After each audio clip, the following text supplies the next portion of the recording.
Yay, swears in the first few seconds. YouTube's gonna love us. I was literally reading Sorry. I was literally reading about forgot. this today. It's all right. I was reading about the whole profanity thing on YouTube. Hello everybody, welcome to the stream. And they basically said that one or two of those later on is fine, but not in the intro. Yeah. I was like, sorry. Right. My Okay. bad. Should have mentioned. I wasn't even. It's fine. We'll just get demonetized. It's fine. Dang it, Adam! How are you supposed to feed your child this month without this video? Yes, and now I'm upset, so I shall swear. Flibbity gibber. Hope everyone is well. Welcome to tonight's live stream. I am your host, Adam Steele, and joining me again is my good friend and guest, Scott Elliott from Chernobyl Studios. Hello. Hello. And tonight we are going to be talking about building a PC again, specifically for audio production. Last time This guy's funny. Yeah. So last time, what comedian? Last time we talked about a rather high-end build that was pretty much specifically for me, for when I make the new latest and greatest studio machine. But tonight we're going to do something kind of similar, but at kind of a medium price point, and then at some point in the future we're going to go all out budget. But for now we're going to go with something that will definitely hold its own for most music producers, and hopefully won't cost the earth. So let's run the intro.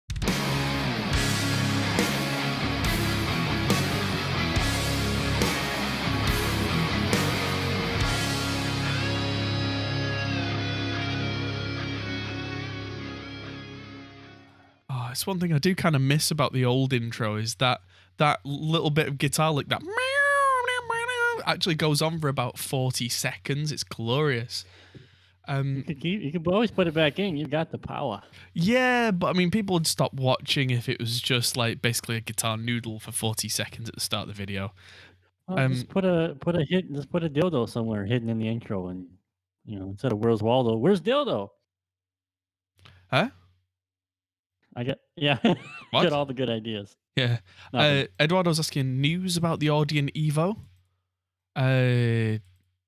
What do you mean news? Oh, I talked to Audion about getting hold of an Evo 8, if that's what you're talking about. They are not available yet. Just because of the whole situation that the whole world is going through, and shipping takes 8 to 10 weeks when you order shipping crates worth of stuff. They just don't have them yet. But I'm hoping to get one still. It's just not yet. And also, I don't get the world exclusive this time, which is a shame. But somebody that I know is getting the world exclusive. So, yeah, it's all good. That's fine by me, because as soon as that's gone out, I can make my video and be like, hey, this is cool. I'm going to get one of these. Oh, the one. Oh, you mean the one that sent and disappeared in the center of Europe? That one. Oh, that was not the Evo, right? No, but that was an Audion interface though. But it is long. Yes, it was. It is long gone. That was the Sono. That was the more expensive one. The more. Yeah. Yes. But fear not, we are talking to Audion right now about sorting something out. So, yeah. We'll find out. I'll be surprised. I mean, personally, just because it's a hard region of the world to do things with. Yeah, Bob Studio says, looking for the final build. Well, completely honestly, my friend, this video may not be the video for you. This is going to be, just fair warning for everybody, quite a long, rambling stream where I hang out with my friend and we talk about PC parts, and we're going to talk quite in depth about choosing PC parts. This time we don't have one ready to go. We're going to build it, parts list at least, on stream and actually go through it as I usually go through and prepare off stream first. But I thought with this not being specifically for me, it'd be good to actually go through it and talk about why I would make certain decisions as to which processor and why and how I would start and all that kind of thing. So firstly, let's just dive into my system builder and look very briefly at the PC we built last time. So last time we built... You still feel pretty good about it, huh? Well, I wouldn't change it now? The only thing that I'm going to change, like I said at the time, was the 3900X. I'm going to swap out for the 3900 XT when that comes out. I believe that's going to be 2 weeks away. So, yeah. That's probably worth waiting for. I'm just curious what the price point will be in Ukraine for that. If it'll be similar or worse. I would imagine the price point is going to be the same-ish new as the 3900X was new. So it's basically they're stopping making the older version and just doing a bit of a refresh. It's not going to be leaps and bounds above the current one. They've already said that openly in press releases. They've said basically it's just a bit of a silicon refresh because we know the new generation's coming up. And here's the thing. Right. So it's like, yeah, all right, cool. So because I know the price is going to be the same, it's like there's no reason for me to buy all the parts now when I know that in less than 2 weeks this nicer part's going to be available for the same price. It's like, well, and then in 2 months there'll be an even nicer one. Well, yeah, they have said the 4000 series is coming out in 2020, but with everything that's happened this year, I reckon it's going to be more like November. And I need to see why my video is potato quality. All right, so I'm not going to talk about too much about this build. I just want to use this as a jumping off point because Heavy Metal Mix is asking why use the RX 580 if it uses more energy and makes more noise. Firstly, it doesn't make more noise than 5500 XT depending on what you're using it for, and it doesn't use more energy depending on what you're using it for. Thirdly, the reason I picked it was build stability. The RX 580 is on a mature graphics platform. The drivers are incredibly stable compared to the newer Vega stuff, which means that latency potential for 2D OpenGL audio stuff is better because it's a known quantity. And for me, in this case, graphics is not our focus as an audio guy. So known quantities are far more important than the latest, most powerful thing. Unlike things like the processor, which, our world revolves around. Anyway, the reason that I wanted to bring this one up was to look at the price. So the price that we came to, including a couple of extra fans and a case here, was £1,300 and change. So let's look for a build. Would you say £900 or £850 is a good target for a mid-tier build? So under £1,000. Is that for everything, or is that specified? No, assuming that they already have a screen, a keyboard, and a mouse. Yeah. Because most people have those things lying around. If you want a new one, you want a new one. But I don't consider that to be part of the actual computer build because that's such a personal thing, right? Yeah, I got you. So the idea is that they sort of need an all-arounder, right? No. All right. No. Because it can change. The price of an all-arounder will be different for different parts, right? Yeah, it will. But I want to be very specific about audio production. Okay. I would rather spend much more money on the CPU, much less on the graphics card. This is not. Of course. This is not, again, just to be clear to the audience, this is not a build stream. I actually heard you put this in the description. This is not a build for gaming. This is not a build for video editing. This is not an all-rounder build. Although it should do a lot of things really well. I'm confident that any build that we spec out will do any modern program quite well. It will probably game quite well. It will probably do video editing quite well. If any of the other things like gaming or video editing are your primary focus, you might be better off spending different amounts of money on different components. Like, if you were a gamer and you had £900 to spend on a build, personally, I'd go for a quad-core or a 6-core processor and then go absolutely crazy with the graphics card. As long as it doesn't bottleneck, it'll be fine. Right. But that's exactly my point there, is that, like, to a gamer, the graphics card counts for way more than it does for us. And if you say motherboard is more important than CPU, that's not been the case in years. I mean, if you've got a curious what happened. I mean, from a purely objective standpoint, if you've got a motherboard that doesn't work with the CPU, then yeah, obviously it's more important, but no. Anywho, so we went with, on the more expensive build, a 12-core Ryzen. And let's just start again. Start new. And start with the conversation. AMD. Beating me right AMD. to it. It was going to be AMD or Intel or Apple, because now Apple don't use either, apparently, going forward. Yeah, I heard about that. Yeah, that's going to be interesting. Yeah.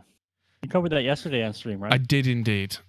So we'll not dwell on that too much, but yeah, that's something that we're really just going to have to wait and see how that goes.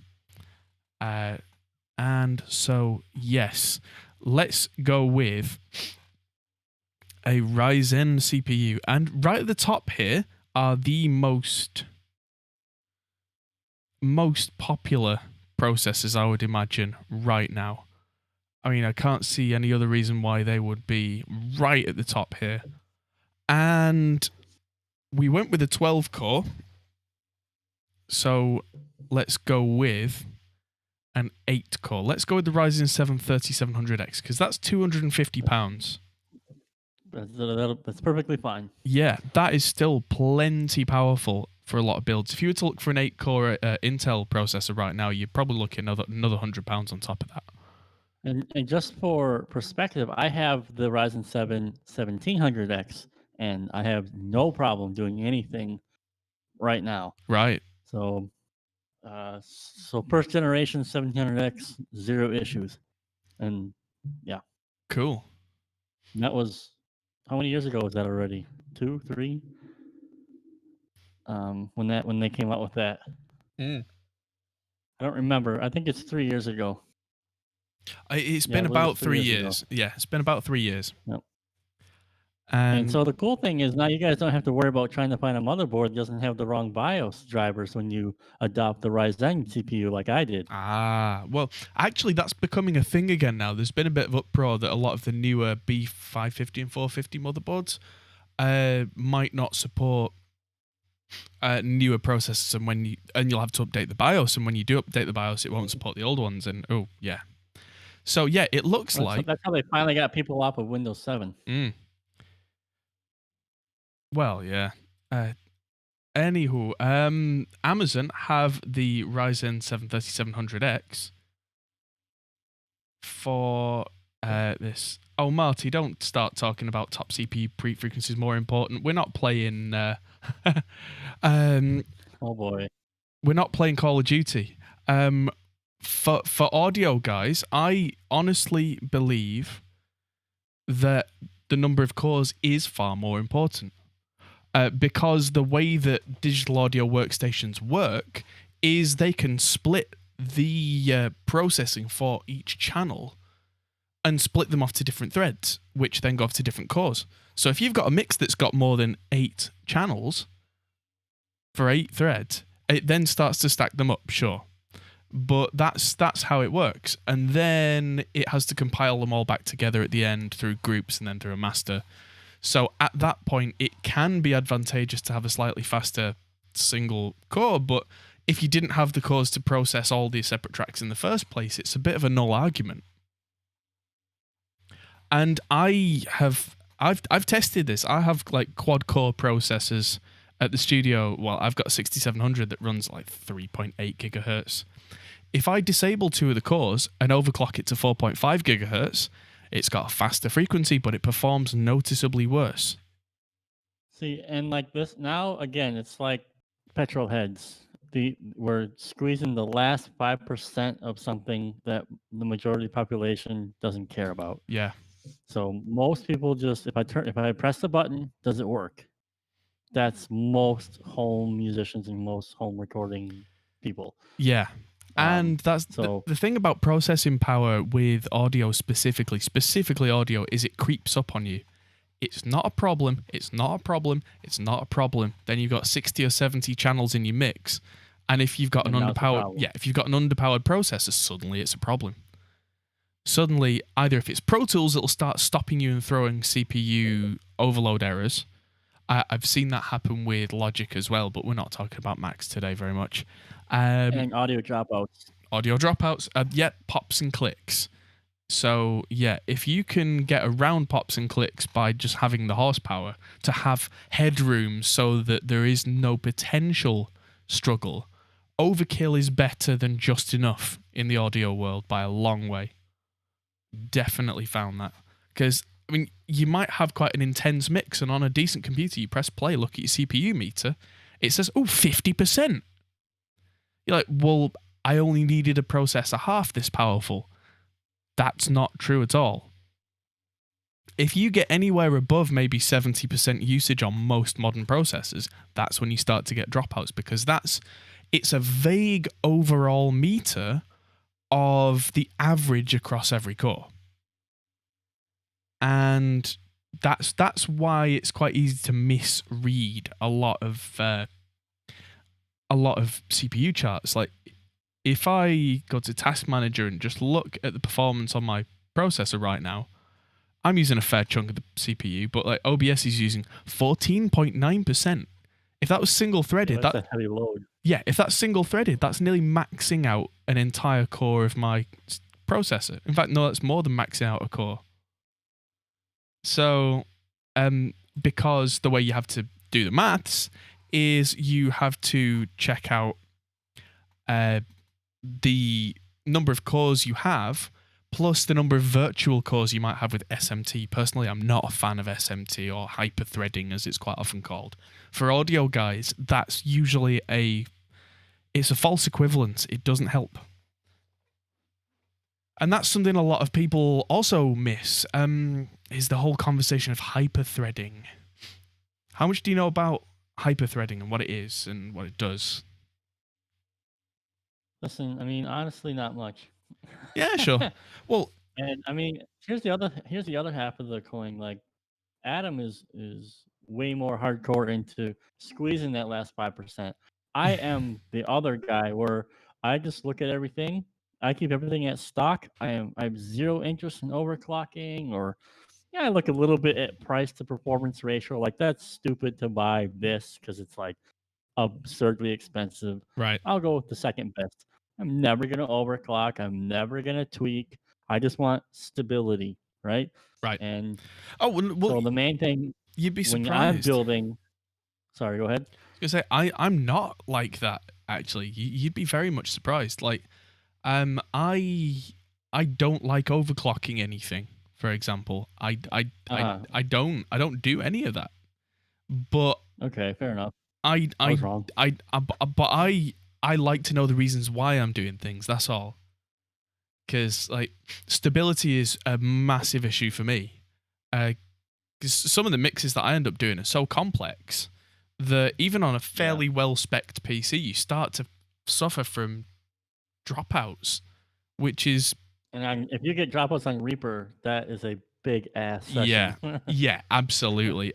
We're talking, like 200 tracks on Reaper and starting to get dropouts, and you're like, But it's never Reaper that's the problem. I could run 300 or 400 tracks of just raw audio with no effects, and it'd just go, yeah, okay.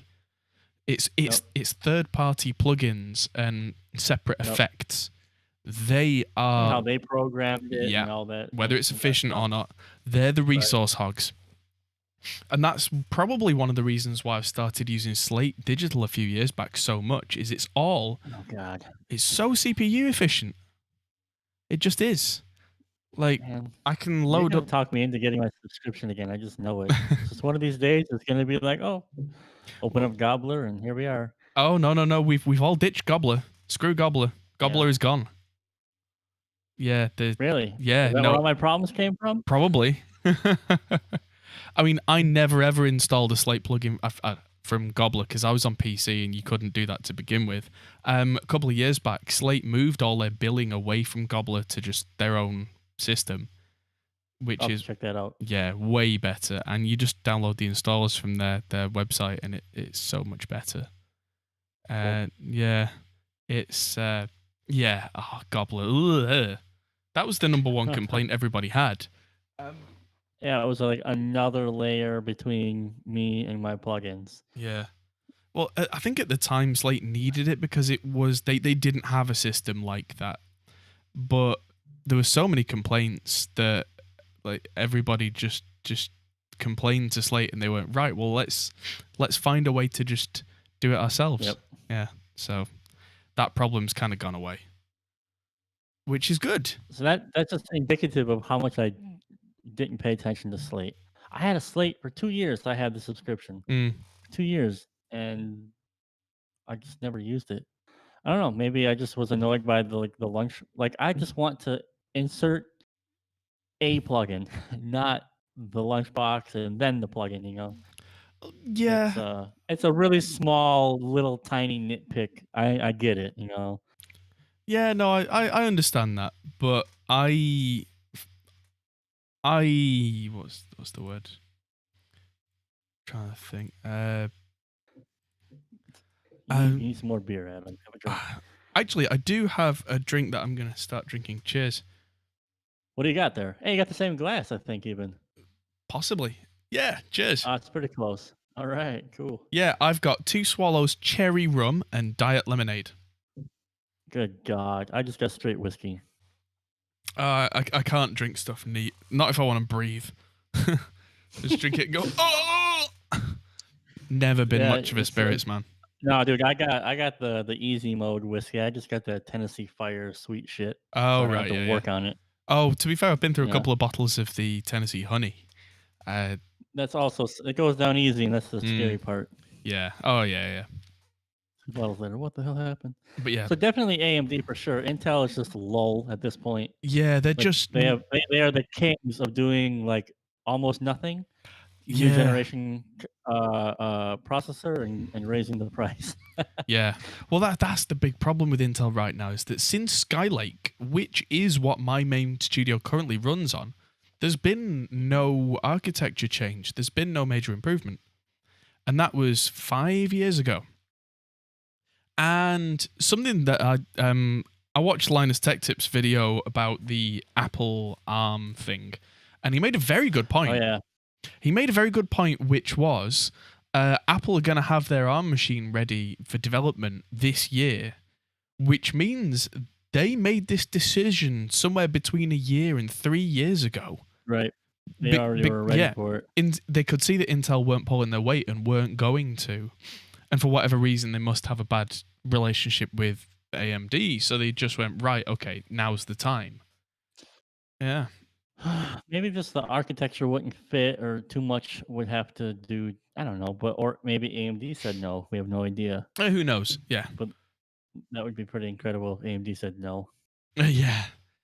Well, AMD have already got Microsoft's Xbox and Sony's PS4 and PS5. And they got servers. Well, they're starting to claw some server market back. Yeah, Absolutely. I just did some professional copywriting about some of their new server technology that they're pushing hard. Looks pretty legit. Yeah. Looks pretty legit. So, Yeah. I don't know what happened. Intel couldn't do anything wrong all through the early 2000s. It was here's you got the AMD Athlon, the Phenom, and then it's just like, oh, you know what? We're tired of winning. We quit. And Intel was just like, get out of the way, and then just destroyed. But now, it's happening again. Yeah. Or AMD somehow has decided to make a comeback in some way or shape or form or whatever. Industries constantly do this battle, but yeah, this could be quite damaging for Intel. They could, but they have their own chip fabrication plants. So once they crack this, they have the strength to come back, whereas a lot of companies wouldn't.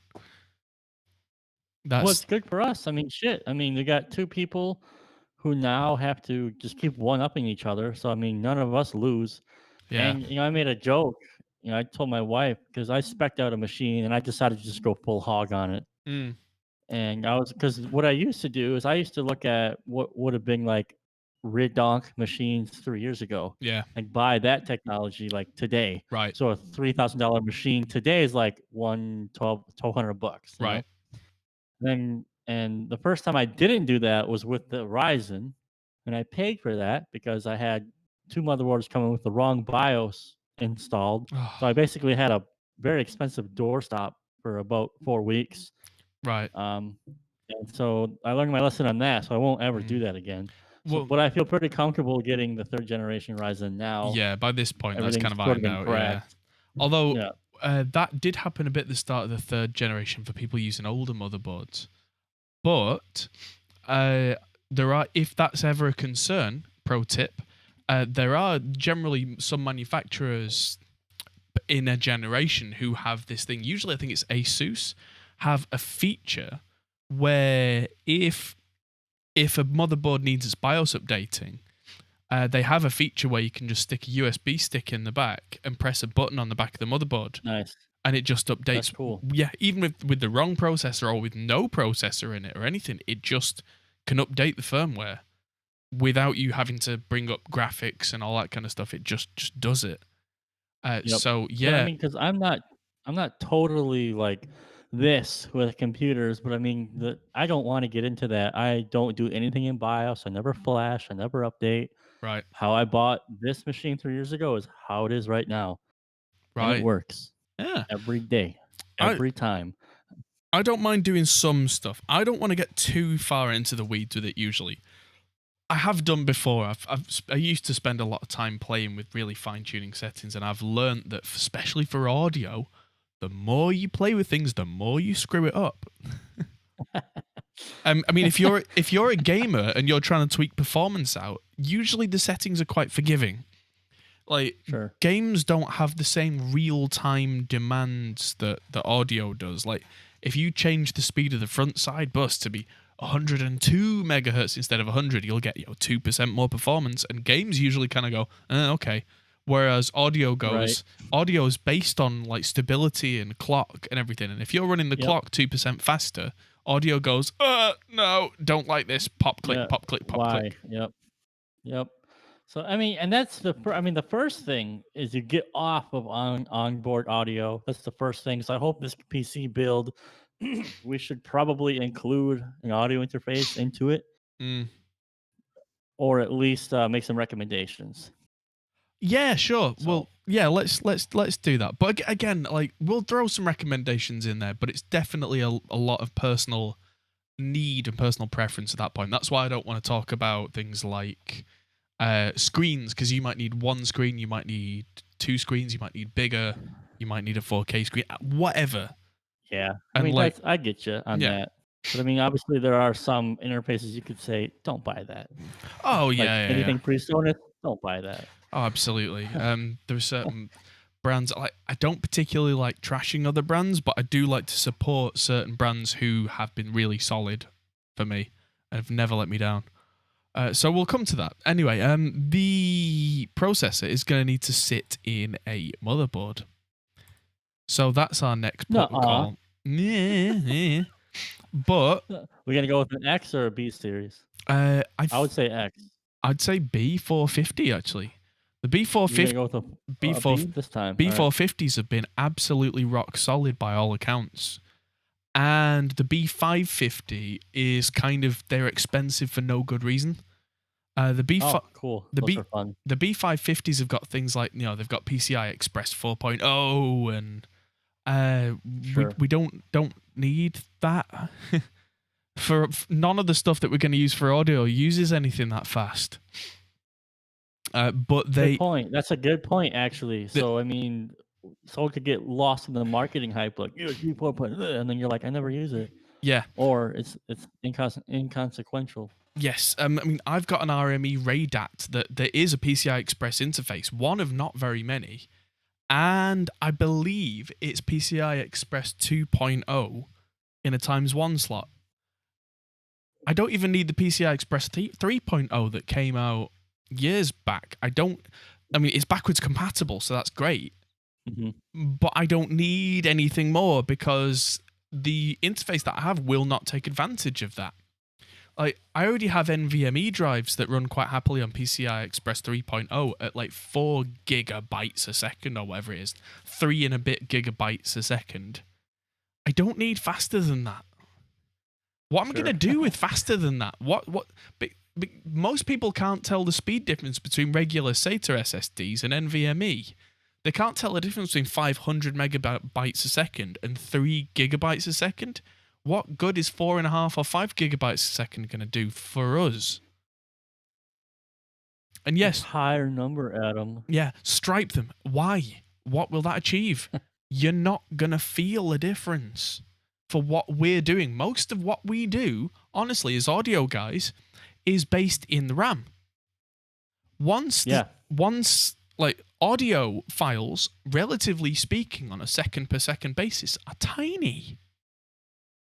Like, I could like get a 96 kilohertz 24-bit file that's a minute long, and it's what, 50 megabytes or something in a minute. Yeah, it's not that bad. Yeah, in a minute. Yeah. Now consider that my hard drive, my NVMe, can do 3 gigabytes a second. Why? You know, now loading heavily sampled VSTs. Yeah, on a 500 megabyte a second SSD, that's still going to take you a few seconds. Yeah. Now, if your needs are more than that, you are not this guy. You are not this mid-tier case. If you genuinely need more than that, you are Hans Zimmer. You have a budget. That's a good. Oh, Jesus. Yeah, go ahead and get all the 8DO products and. Yeah, that's. I mean, like I'm the midterm guy in terms of VSTs, and actually, you know, a couple of years ago when you were on a 7200 RPM, hard drive, loading these things really sucked. But then there was this thing called rebatch save.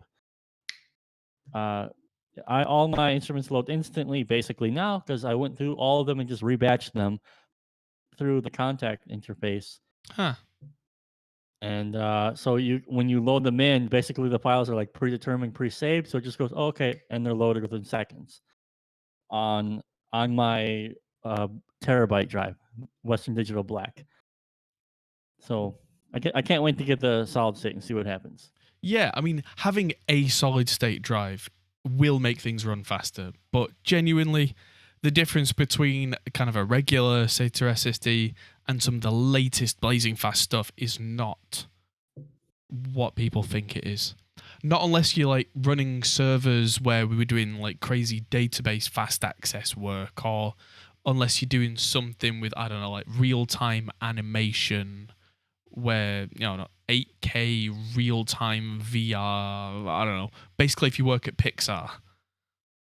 Again, yeah, I mean, like, that is not the common man. Like, yeah, I was gonna say, like, the most dudes just want the PC to run, and like, or they're just doing home demos. So like, if you're just he admits he's just being a pain. Yeah, but I mean, like, when you understand already, like, I'm leaving performance on the table. You've already left that ship has already sailed. Where you're in the mid tier, dude. Yeah, you're already like. You're getting into that 5% again. Where yeah, the last 5%. And again, being completely honest, if you're looking at a PC like this and you're saying, "Oh, I need this, I need that," again, you already know what you're talking about. You don't need what the common man needs. Because I mean, I know that audio production is, relatively speaking, a niche. But within that, there must be hundreds of thousands, if not millions, of us that use computers like this. And I mean, when you get to like real top tier stuff, you start looking at bespoke solutions like, you know, Threadripper and 900 gigabytes of RAM. That would be stuff. Silly, absolutely silly. Yeah, but again, like, if you are genuinely someone like Hans Zimmer and you need that, then you need that, and that's understandable, and that's perfectly fine. You're not most people. So again, I think, and this might sound like a cop-out, but let's have a look. The top result is probably the right result. The MSI B450 Tomahawk, or the Tomahawk Max. I've heard Paul from Paul's Hardware talking about this particular motherboard a lot. And apparently in the US especially, they're quite hard to find because they're largely sold out. And they're largely sold out because they're popular. And they're popular because they're solid. You know, that's What's the rating on that thing? The rating. Yeah, I just can't see it. Oh, the rating. MSI B450 Tomahawk Max. Now, Cool name. I yeah, actually am. I like MSI. Like I usually go MSI stuff. I right. don't know why, but You know, I don't think I ever really have. A couple of generations back, I got one of the Asus Maximus boards, and it was so stable that I've just basically done everything with Asus since. My laptop's now Asus, and it just like, that makes sense. yeah, I mean, like with everybody's talking about in chat, stability is important, and I found a brand where everything that I did, if I didn't go for the basic low tier stuff, was rock solid. And that's what I want, you know? It's just like, yeah, it's pretty powerful. Never had a blue screen. That, I think, is bottom line. Yep. And so, Put yeah. it in the list. Yeah. So the B450, it's got quite a lot of VRMs on. It's quite stable. It doesn't have any features we don't need, but it's got plenty of PCI slots. So if you've got a PCI Express interface like me, as well as a separate graphics card, and maybe even a capture card or two if you're being crazy, or anything else you might want to plug in, there's plenty of space for it on this board. It's quite big. Elgato capture card. Yeah. I mean, that sounds silly, but in the world we're living in now, that's quite possibly a thing that people are thinking about. Probably. Yeah. Although if you're streaming off the same computer, you probably don't need that. But that's a separate thing for another day. Right. It's got 4 RAM slots as well, so when we get to talking about RAM, we can talk about potential future upgrades, which is always good to have a choice. Plenty of space for SATA drives, so if you want to have 6 hard drives hanging off this thing, which is a bit overkill, but if you want it, you can. And there's a slot here for an M2 drive if you, in the future, decide that you want to go crazy and go with that 3 gigabyte a second speed, which actually is what I did on my studio computer because my main SSD died, and I thought, you know what, why not? It wasn't I need this, it was why not? And I think that's How many of your computer updates have been why not? True, but when I first built that machine, it wasn't why not, it was I need this. Yeah, I get it. I'm just trolling you. Yeah. I have a sense of humor. Dude, did you see my parts list for my computer? Oh, the crazy one. That thing is like, that's fucking $2,000 over. You get it. Yeah. So but it's different though. I had to do video editing, rendering, and all that other stuff with one machine. So again, different needs, different build. Yes. Absolutely. So, right, we have our processor, we have our motherboard. We're up to £360. So a good chunk of our budget is already gone. So we're going to do... How much we got left? We said what? 600? Did we say 850 or did we say... I think it's 850, yeah. 850. So if we say 850, then we've only got 500 left. All right. Right, so... in that case, I'm not going to do RAM yet. I'm going to come back to it. I'm going to go for things like a case and a power supply. Good call, I think, yeah. and then see how much money we have left, and then start to, because things like talking about the crazy cooling, that might not be in the budget. Yeah, you just do the Hyper 212 probably. Maybe. Right, so let's look at cases. Now, some of the NZXT stuff is cool. I really like the Fractal Design Meshify C, but it's 90 quid, and that's a lot of money for a case. Yep. If you're on mid-tier stuff. I got a question for you, Adam, about that case specifically. Sure. All right, so this is a mesh case, right? Right. So on the inside, is there some kind of system or filtering system that keeps the dust out of your machine? Yes.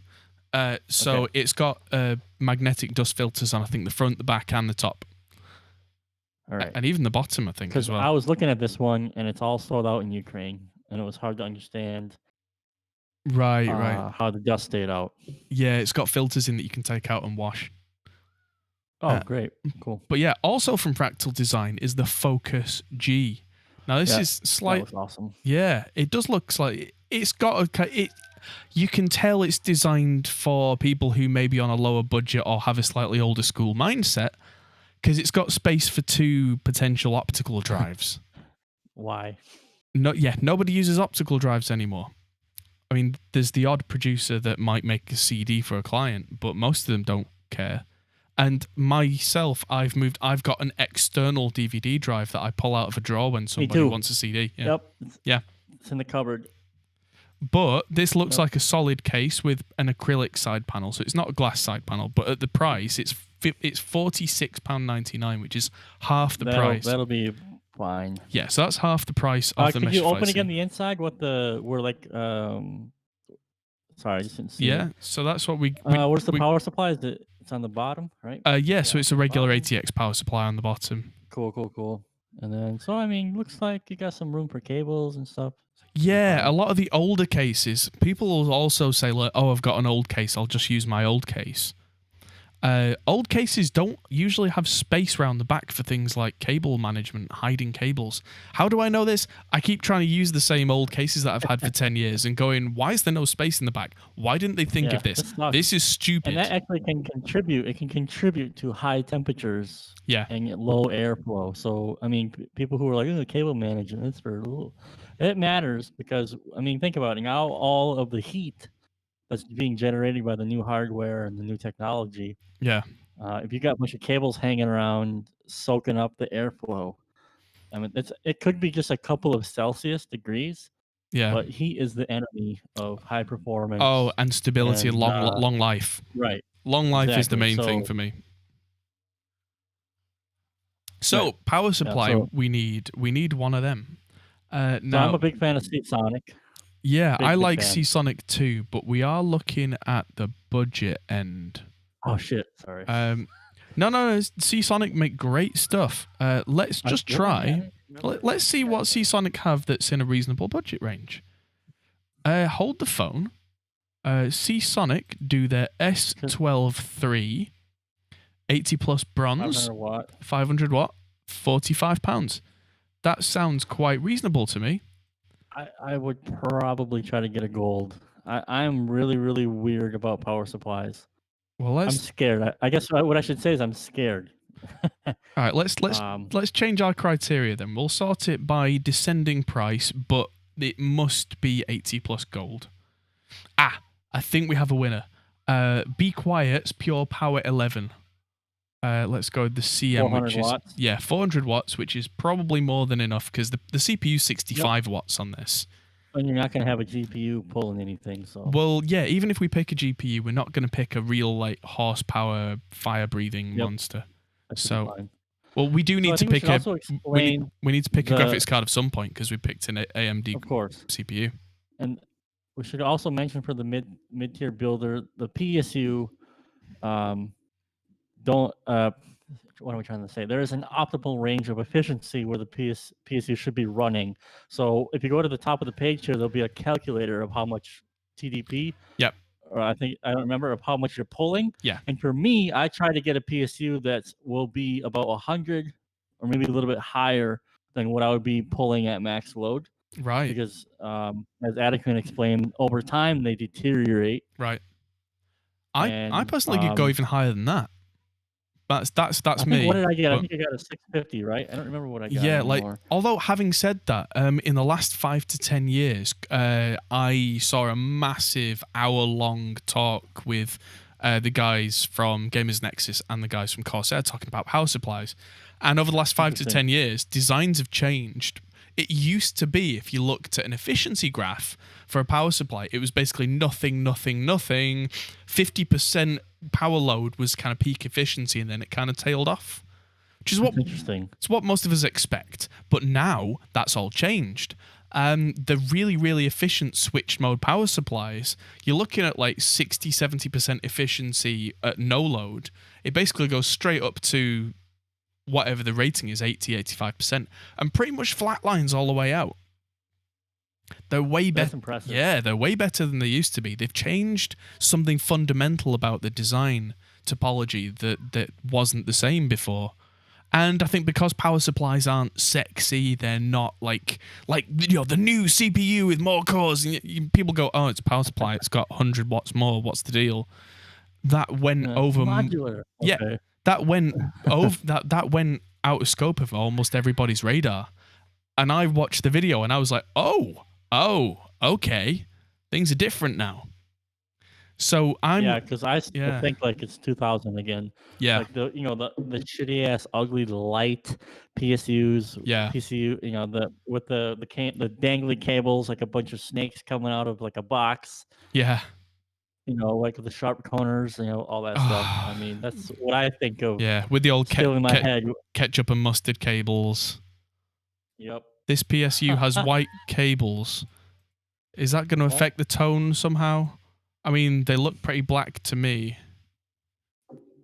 Yeah, this is not a beauty build. Yeah, this is again, if you're a gamer and if your computer's supposed to be like a set, like, look at what I have kind of piece. Again, this build isn't for you. If this works stably, it's going to be shut up in the box and shoved down in a corner. But yeah. Oh, I've never seen. oh, Yeah. it's a joke about PSU ads, right? Okay, but yeah, that is quite fair actually. Sorry. It's like, yeah, what's new about this power supply? Yeah, me too. It's funny how sometimes tone doesn't come across in text. Apologies, but yeah, it's Ban him. yeah, bad. But yeah, it is one of those things where what can they possibly put in advertisements for new power supplies where anybody cares? Because it's So we got yeah. Anyway, we got it. Okay, so how much we got? That was how many? I can't. that was less than £100 between the case and the power supply. Both solid All right. choices. Oh no, it was. That's a really good no, thing to sorry, keep in mind. it was is, like, £110 between them. it's fine. So it's a really good thing to keep in mind when you're doing audio stability, right? Yeah. It's not about graphic cards or RGB colors. Yeah. So CPU, and I would even say the power supply is equally as important because it's basically like the battery of your car. It's the Yeah. battery of your computer. Yeah. Get a good brand name, good quality, heavy as hell. Should be like a brick heavy. Yeah. So you can hit a bass player with it if they can't play in time. Yes, and also make sure it will fit with the case because you can buy a case that's too big that come with the cables of your power supply. Yeah. So cable management is important. Just watch a shitload of videos, because the PC parts picker here might say like, oh, we have some problems with your build. There's some compatibility issues, but still look at all the dimensions. It's not hard anymore like it used to be to get pictures of people doing stuff like this. I remember, the first time that my motherboard power supply was on the top side of it, and the first time I built a PSU on the bottom of the case, and I had not enough room. Yeah. The cable wasn't long enough, and I had to really like the cable to the back of the motherboard to get it on the top. It was horrific. Yeah. I had a question in the chat from Marty, which was how many USB ports does the motherboard have? And it looks like it's got 5 ports on the back, but then it's got headers on headers on headers.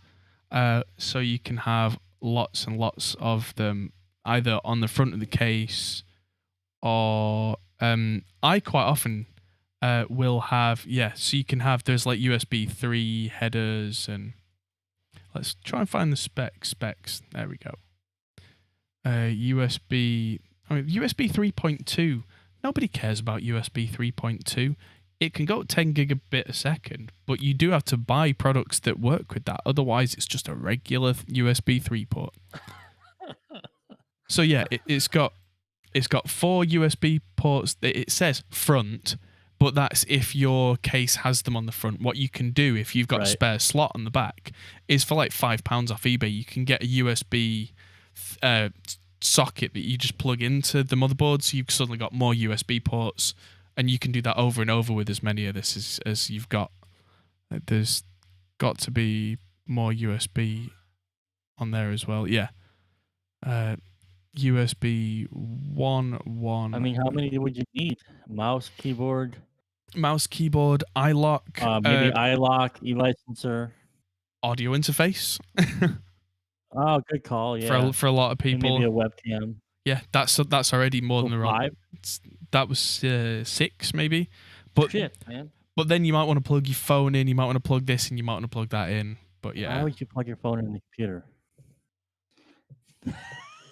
I've It's a got a joke. phone You plugged. just delete all those pictures. Delete all those pictures. I'm currently talking to you through a phone plugged into the computer. So, I know, but I'm special. Yeah. I mean, what I meant was that if you, it's always short term to plug your phone in, right? So you could unplug, iLock or whatever. But I mean, I'm sort of lucky. I have 4 front USBs and then 5 in the back. So well, hey. I'm special and you're not. Nah, nah, nah, nah. Okay, Mm. so what else are we've got not that much money left to spend. This is where it gets interesting trying to fit all these pieces in the puzzle.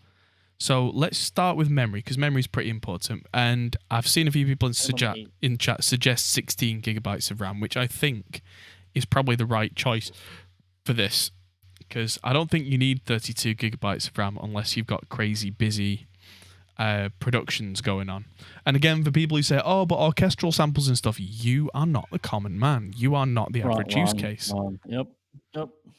If you need to spend that money and you know you need to spend that money, you go and spend that money. But for me, Corsair Vengeance low profile has never let me down.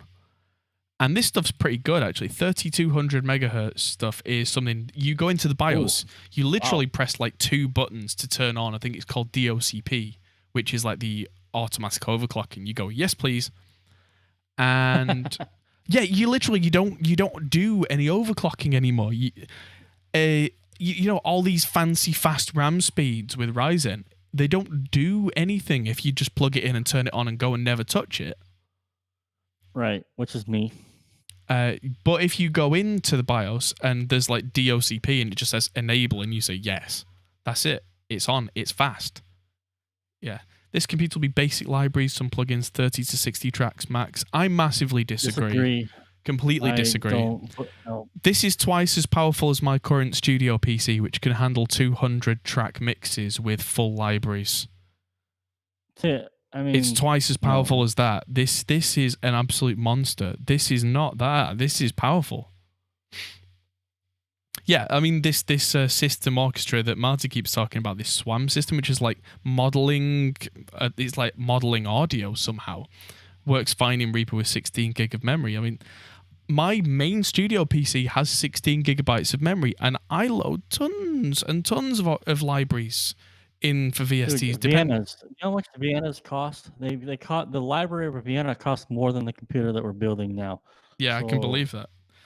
Again, if you're using Garrison's Personal Orchestra 5, even not Waves, Jesus Christ, East West, Gold, you're gonna be fine. Yeah.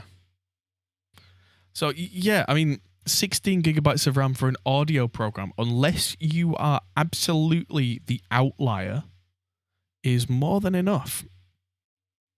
And if you find that it's not more than enough, for whatever reason, the fact that we picked the B450 Tomahawk board means that there are 2 slots available for you to put 2 more of these 2x8 gig sticks in and end up with 32 gigabytes of RAM. Ta-da! Now, where are we up to? We're nearly at 550, so we've got a good 300 quid left to spend. That's not bad. So let's go to CPU cooler. And I still hate the idea of water in audio builds. Never. I wouldn't mind it if it was my gaming PC, but like I said on the previous stream, do you want to sit next to a fish tank going brrrr while you're trying to mix? Yeah, while you're trying to mix. And then a leak breaks out, and then you got to find out where the leak is in the loop. Yeah. So, I mean, that's not really an option. Whereas, actually, let's look at the Cooler Master Hyper 212, which is still rather quiet. It can go down to 8 dB of noise. Now, here's something. There's the RGB edition and the non-RGB edition. The non-RGB edition costs £26 more. What? I don't know. Maybe it's because they produce more of the RGB ones, so there's a mass discount. I don't know. Oh, God, who cares? Whatever. Just don't plug it in. It doesn't matter. Well, just don't plug the fans in. It's fine. Just let it melt. That's what I meant. No, I mean the colors. Unfortunately, I think the colors are like embedded in the fans, but I don't know. Yeah, it's still not the end of the world. But yeah, What I do we mean, got left then? let's have a look. So we've not choosed the graphics cards yet. English. Yeah, I English. I are also English. I can speaks. Oh, storage. We've not done storage. That's a big one. Piss. Yeah. Dude. So, Oh, I thought we had a lot of money laying around. yeah. So this is where it gets a little interesting, and there's still plenty left in the budget. What I would do in this case is I would start looking at the price of NVMe drives, but small NVMe drives. Like 250? Yeah, like 250 exactly, and just see if there's anything affordable, and then use either a spinning drive, depending on our budget, or like a 500 gig or 1 terabyte SSD for the M2 2280. There we go. For the audio and samples. That's pretty much what I'm doing in my computer right now. I'm a little more advanced than that in my laptop. I've got a 500 gig NVMe drive and a 2 terabyte SSD. But I spend that money so that I don't have to wait around, because I do edit a lot of video as well as audio. Yeah. For me, I'm a slightly different use case. So let's look. 250 gig first, a 970 Evo Plus. That's £65. I think that's quite reasonable to have an NVMe boot drive. Yeah, I mean, you load instantly, nearly. I mean, okay, come on. Okay. You're gonna zip around the operating system pretty quick. Oh well, we've got to choose additional storage, and we've got to go with We've got to go with more storage. Let's just see how much the Qvos cost, because I'm actually running. There we go, a Samsung 860 Qvo. So I've got a 2 terabyte SSD in here that cost me just over £200, and the 1 terabyte one now is £95. Put it in the list. Yep, so there we go. So there's a 1 terabyte solid state drive for all your audio and all your samples, and a 250 gig drive for Windows and your programs. I think that's pretty balling for this kind of price tier. That's pretty sweet. Now, we're £100 left, and we need a video card. This is where it gets a little hairy. Here's the eternal debate. Yeah, the eternal debate, right? Gaming is out the window. Yeah. Right? Or I mean, high level quality. High level, Jesus. You understand what I mean? At this price point, yeah. But we still need fan. We still need. Because case probably came with fans. No, yeah, I understand. But what makes the other fans special compared to our other fans? No, go ahead. So let's look at something like cooling. Yeah, but if the fans are already providing airflow, we don't really need more airflow. We just need some airflow. So I've narrowed it down to an RX 460. If there are any, it looks like there's no prices on anything these days, so you can't get a 460. So that's out the window. Because a 460 RX 460 probably would have been a nice kind of middle of the road thing. 570 is a little too much money. Sure. Warren's calling me. He's calling you? Yeah. Yeah, just tell him you're on stream with me. I'm gonna just. Yeah, no pick. My phone. I have big old thumbs. I can't text worth a damn. No, I meant like pick up the phone and just say that you're on stream with me, because that's first time I ever properly talked to Warren. I was in the middle of the podcast, and I just said to him, "Hey, on the podcast. Do you want to be on the podcast?" And he just went, "Yeah, sure." I can invite him right now. Hey, come on in. Yeah. Just get on Discord, and he's like, "Discord?"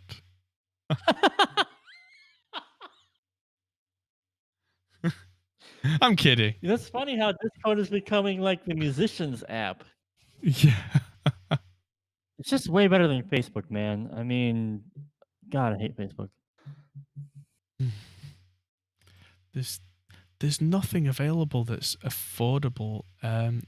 let's No, that price range is you might be able to use an old GT card. oh, a 1050 maybe. Because we need a graphics card, but we don't need Insanity. What do you mean?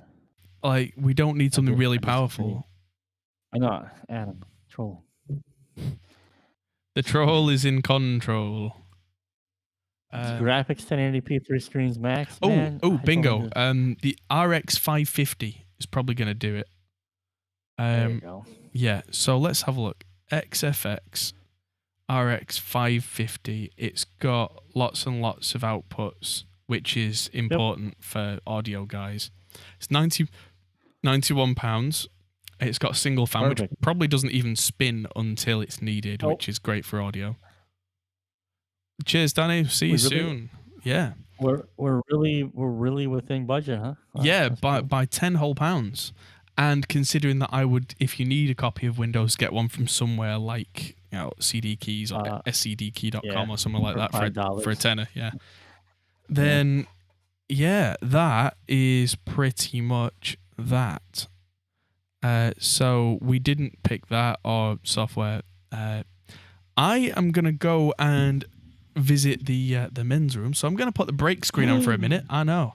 Break screen. Yeah, everybody else go to the bathroom and I'll see you all in 2 minutes. Alrighty.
I am back. Hello, are you back? I'll be AFK a little bit. I'm just gonna finish the call with Warren. Yeah, sure. You're just gonna talk business. Skirt. Yeah, no problem. Yeah. So how's everybody doing so far? Now we have a computer build that is of reasonable price. If I didn't have the computer I already have, I probably would build this, to be honest. However, as it stands, I already have a fairly decent computer that's probably only about 60% as powerful as this, but for me that means that the upgrade would not be worth it. Because I need this to last me a long time, not just by being stable, but by me loading more and more and more and more demand on it and it not breaking, basically. Oh, that cherry rum is some good rum. And Scott's video quality is getting progressively worse because he's trying to use the same internet connection to talk to Warren Hewitt from Produce Like a Pro right now. Which is why, surprise, surprise, he's turned his microphone off. Yes, backup hard drives, as Danny was saying before, they are not part of this cost, but they are definitely things that you get. An RX 550 should be quite capable of doing a couple of 4K screens, or even doing, I think it's got 4 outputs. I hate when websites try and auto rescale to be helpful.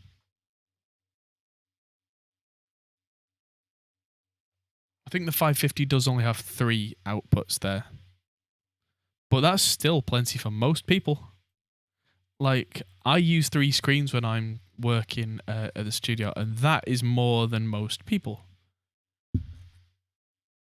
And, this will still have the onboard video encoder should you need it for anything like streaming. If you have an old Windows 7 Pro license key, yeah, you can make a fresh Windows 10 with that if nobody ever did that. Yeah. Clever move. But yeah, we got a decent cooler in there. We got 16 gig of fast RAM. We got an NVMe drive, and we also got a solid state terabyte drive there. Got a fairly decent video card, nice fractal design case, a gold certified power supply. I'd say for the price, that's pretty decent. So I'm going to copy this list down into here, and then when Scott gets back, we could probably talk about some things that you would want to add in with that. Because, this doesn't do anything on its own. So maybe now we can talk about accessories and toys and things. So if you had a budget that was twice this, but you also needed a screen or 2 screens and a keyboard and a mouse and an audio interface and maybe even some headphones, I'm sure we could talk about all that to go with it. And yeah, let's just see, out of curiosity, if I was to do, just save this as audio mid-tier Ryzen. How much is an RME card? Lots. I paid about... Oh, it's private. No, I want that to be not private. I want that to be public. Edit details. There we go. RME card. Mine cost me about 450 quid. And I paid about 150 quid extra for the optional timecode card, so that I could then send word clock out from the computer and use the computer as the master to separate lots of devices. Yeah, so it's not cheap, but then it's not even an interface, technically speaking. It's kind of like a hub. It doesn't have any analog in, it doesn't have any analog out. It has ADAT and SPDIF and AES and MIDI. And that's it. Oh, and if you buy the extra time code word clock thing, it's got word clock in and out and time code. Time code's not really relevant to most people unless you're a video guy. But what it does do is it has ridiculously low latency across 72 channels of audio. And so that's what I'm doing. I currently have a pair of converters connect to the SP-Diff that are by RME, so they're my kind of golden conversion channels and also my main monitor outputs, and they're the cleanest I've ever had. I've also got an Audion ASP800, a Focusrite Octo Pre Mark II Dynamic, which is a in, a out, an Arturia Audio Fuse 8 Pre, which is a in, a out. Up until recently, I've been using an old Alesis ADAT machine with 8 outputs to run my headphone amps for different musicians, although I think I'm going to change that round, maybe. That depending on sample rates, depending on setup, I think that's what I'm going to be doing, because I'm doing some big changes at the studio at the moment. I'm hoping to get another Audion ASP880 to use with all my vintage BBC preamps, which I'll be recapping on stream. Yeah. ADAT works for most Behringer preamps fresh from Behringer Corner. Yes, it does. It does indeed. If I wanted 32 channels of Behringer ADAT input, I could definitely do it that way, but I'm not sure I would. I still also have an old Alesis AI3, which is a in, a out of ADAT audio, but it only goes up to 48 kilohertz, which can be limiting, and it's quite old now, and the conversion quality isn't great. But that's because it's like a 20-year-old piece of equipment, and I wouldn't expect it to be great. Using an old blackface ADAT. Oh, an ADAT blackface right machine to recapture some tracks. Well, you'd be surprised probably that ADATs don't sound terrible at all. It's just that in the era that ADAT machines existed, a lot of engineers that were used to working on analog desks were not used to working with digital audio.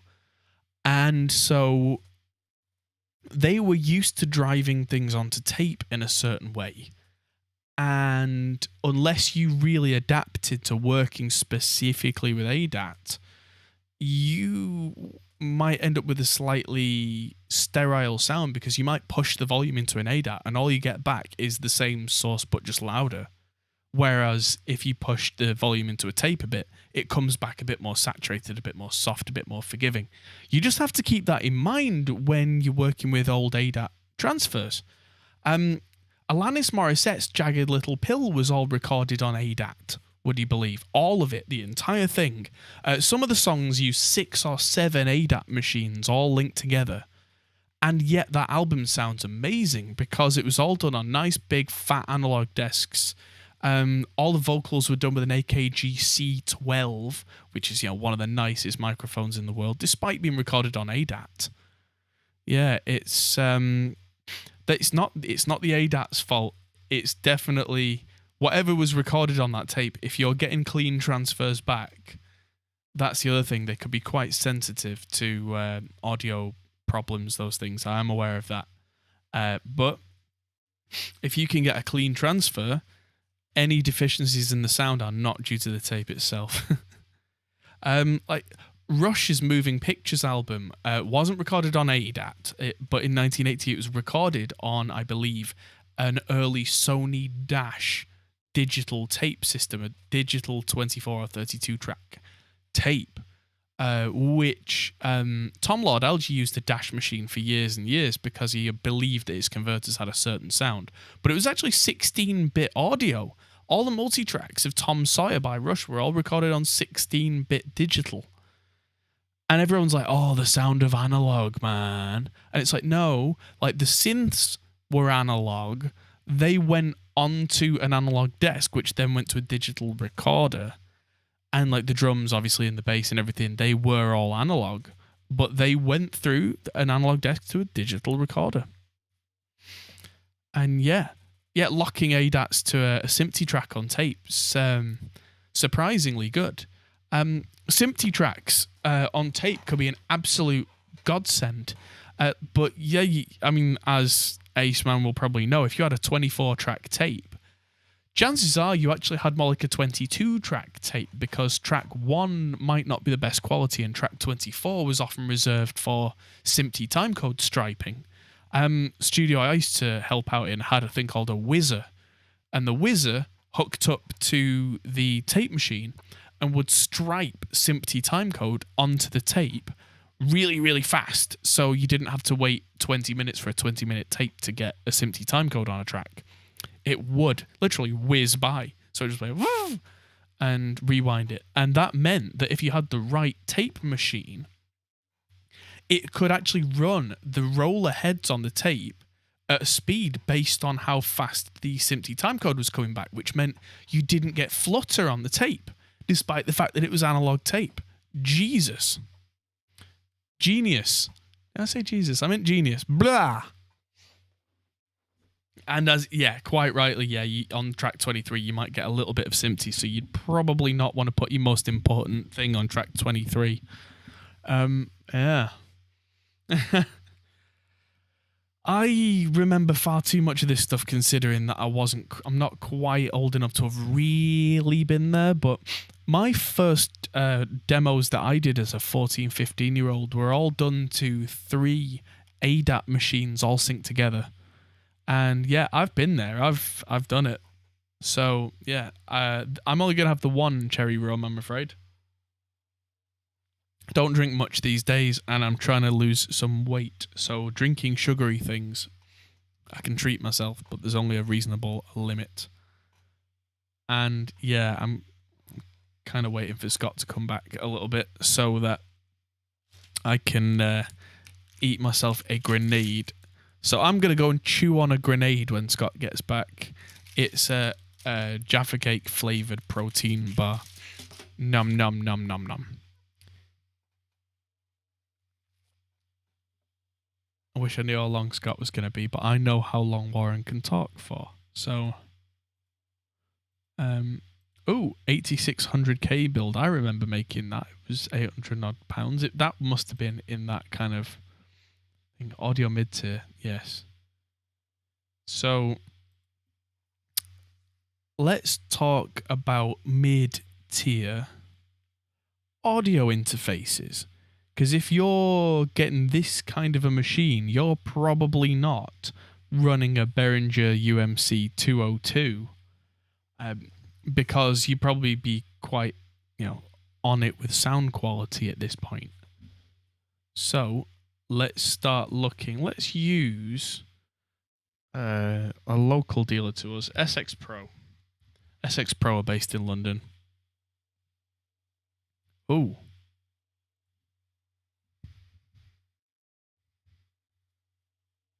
.co.uk, not .com. Apparently .com's for sale. Let's look under computer audio interfaces and start there. So yeah, that's a perfect match. Straight away, £850 computer. Let's go with a £7,300 Apogee Symphony. Perfect. No. I really like Apogee's quality. I don't like that they don't really work with PC full stop, because there's a company that's probably going to get hurt by the Apple move to ARM. Ooh, that's going to damage them a lot. Oh, I wonder how that's going to go for them. It's their own fault, really, for not really supporting the PC market, I guess. Let's look at brands rather than separate things. Sort by there's separate converters. I might be looking at that myself after the stream. Let's just stick. Let's look at PCI Express, actually. No, not Pro Tools, not Pro Tools. There we go.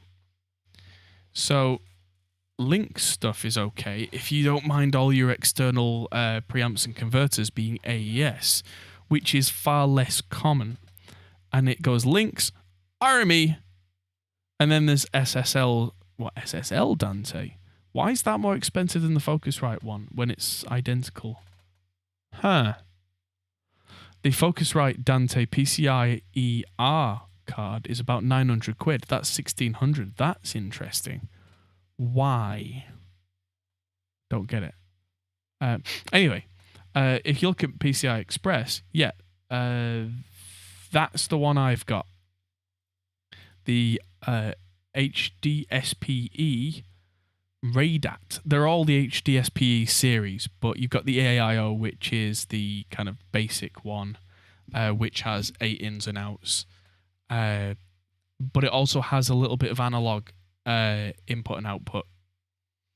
Then there's RAIDAT, which is all ADAT inputs and outputs, which is how my studio currently works. There's MADI, there's AES first, which is literally what it says. All the inputs and outputs are AES digital, which means that that's quite a beast. And it's got word clock in and out inbuilt on that, which is probably why it's a bit more expensive. MADI is an insane standard. You can get like 64 channels in or 64 channels out on a single cable, which means I believe this one does 128 in, 128 out, and the MADI FX has even more. That one I think is something like 200 and something ins and outputs, which is absolutely insane. But if you think about it, all those hundreds of channels can still run over a 1 times PCI Express slot, because audio doesn't take up a lot of bandwidth. I've said it before and I'll say it again. 390 audio channels on that. That is crackers. And it's even got a couple of analog outs just for the hell of it. Hello. I snuck into your DMs. I heard you going clunky clunk. It's all good. Awesome. It's all good. What did I miss? Give me the Clip Notes version. So we've mostly been talking about audio interfaces that kind of match price-wise. Gotcha. So you're going PCI, huh? Got a little sidetracked just to see what there was, but there isn't. Look at the prices. I can see. Yeah, I mean it gets crazy. I was talking about the MADI FX. We could do 390 channels of audio off one interface, but at that price. But that's the one that I use right now, which isn't cheap, and I saved up for ages to get it, but the latency that I have just went down like a stone. Hello, Nick. Yeah, that's awesome. That's awesome. Now, could you, since we're on the question of audio interfaces, and you will finally answer my question. Go on. The Audient Sono. Yes. Right? So how does that connect to the computer, and what kind of latency could a person expect? So it's USB 2. And you're looking at 128 sample latency. You're looking at about 8 millisecond round trip. Which... For recording or mixing? For recording. Probably more like Probably more like 5 millisecond for mixing. Because around. So why did you tell me that I needed to have an adapter? Because the audio goes over USB, but because it's got a 12AX7 valve in it, it needs 12 volt power. Oh, right. Okay. Yeah. All right, I get it now. I remember you completely, just absolutely. I threw you with that one, didn't I? Yeah. I had blue balls for how many weeks? You were just like, what is it? What is it? Ah. Yeah, shut up, Scott. Yeah, just like, don't worry about it. Shut up. So what did you actually decide on for interface wise? I mean, what did you recommend? We didn't get that far. We've just been kind of riffing a little bit. Sidetracked on technology. Yeah, and I was talking about just using SX Pro, which is kind of a local dealer to us, and seeing what they got. Mm-hmm. But honestly speaking, USB is probably the way to go for mid-tier still. I do wish that the whole industry would get away from USB, but for now, we're kind of stuck with it. Because unless you've got silly amounts of money, as we saw, no one's really making PCI Express interfaces that are affordable. And PCI Express. Yeah, but that sounds like a good idea. Man, that sounds good though. Well, it would be great. PCIe is just... it's been around for 15 years or more now at this point. It's not even a new standard. It's just, I think it's one of those chicken and egg situations where audio manufacturers don't think it's going to be really popular, so they don't make it because they're afraid it won't sell. And because it's not out there, it doesn't sell. It's like, well, But I mean, audio cards were always attached to the motherboard forever. I remember, in the late 90s and the early 2000s, you would get an audio card like that. That was your audio card. Your audio interface was that. What Yeah. you're showing now. Right. There was no USB anything. I mean, and they had they had like Medusa's hair. It looked like, and all the cables popping out. Yeah. It was ugly as shit looking. But I mean, that was an audio card back then for recording at home. My first experience with a proper recording system, it had not PCI Express but PCI M Audio Delta 1010 LTs. It had 3 of them in it. Ace Man, it's probably long gone, buddy. There's not going to be anything happening. Yeah. So just for Chris, I said before, I'm eating a grenade bar, which is Jaffa Quake flavor, which is legally distinct from Jaffa Cake. So I'm eating a protein bar. ASMR. There you go. That's how you get the female viewers. ASMR. Computer talking, or But I mean, that's what an audio interface. I'm sorry, an audio card for me was forever, and then all of a sudden, USB interfaces and stuff like that, and there you go. My first couple of interfaces were Tascam USB crap. But then my first kind of serious interface was an old Focusrite Sapphire, the original Sapphire, which was the original Firewire. And that was tons better than anything USB at the time. So, yeah. This, price range. Let's say £200 to £500 for a price range, because does that sound about right? For the kind of person who's speccing out a computer like this, that doesn't seem unreasonable as a price range for that person. Oh, that's it. Seems like these guys aren't really dealers for everything. Nope. They know their target audience, and it's not us. We're not the guy for this computer build. Let's change to a different dealer.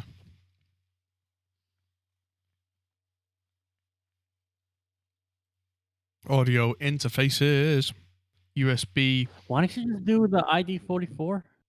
What? Why don't you just do the ID4? ID4? Audient. ID4, right?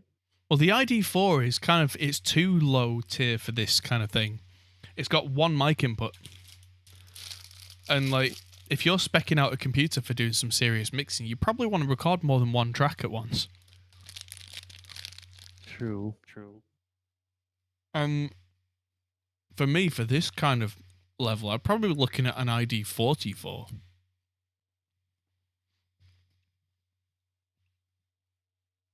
That's like 200 pounds? Bit more. An ID44,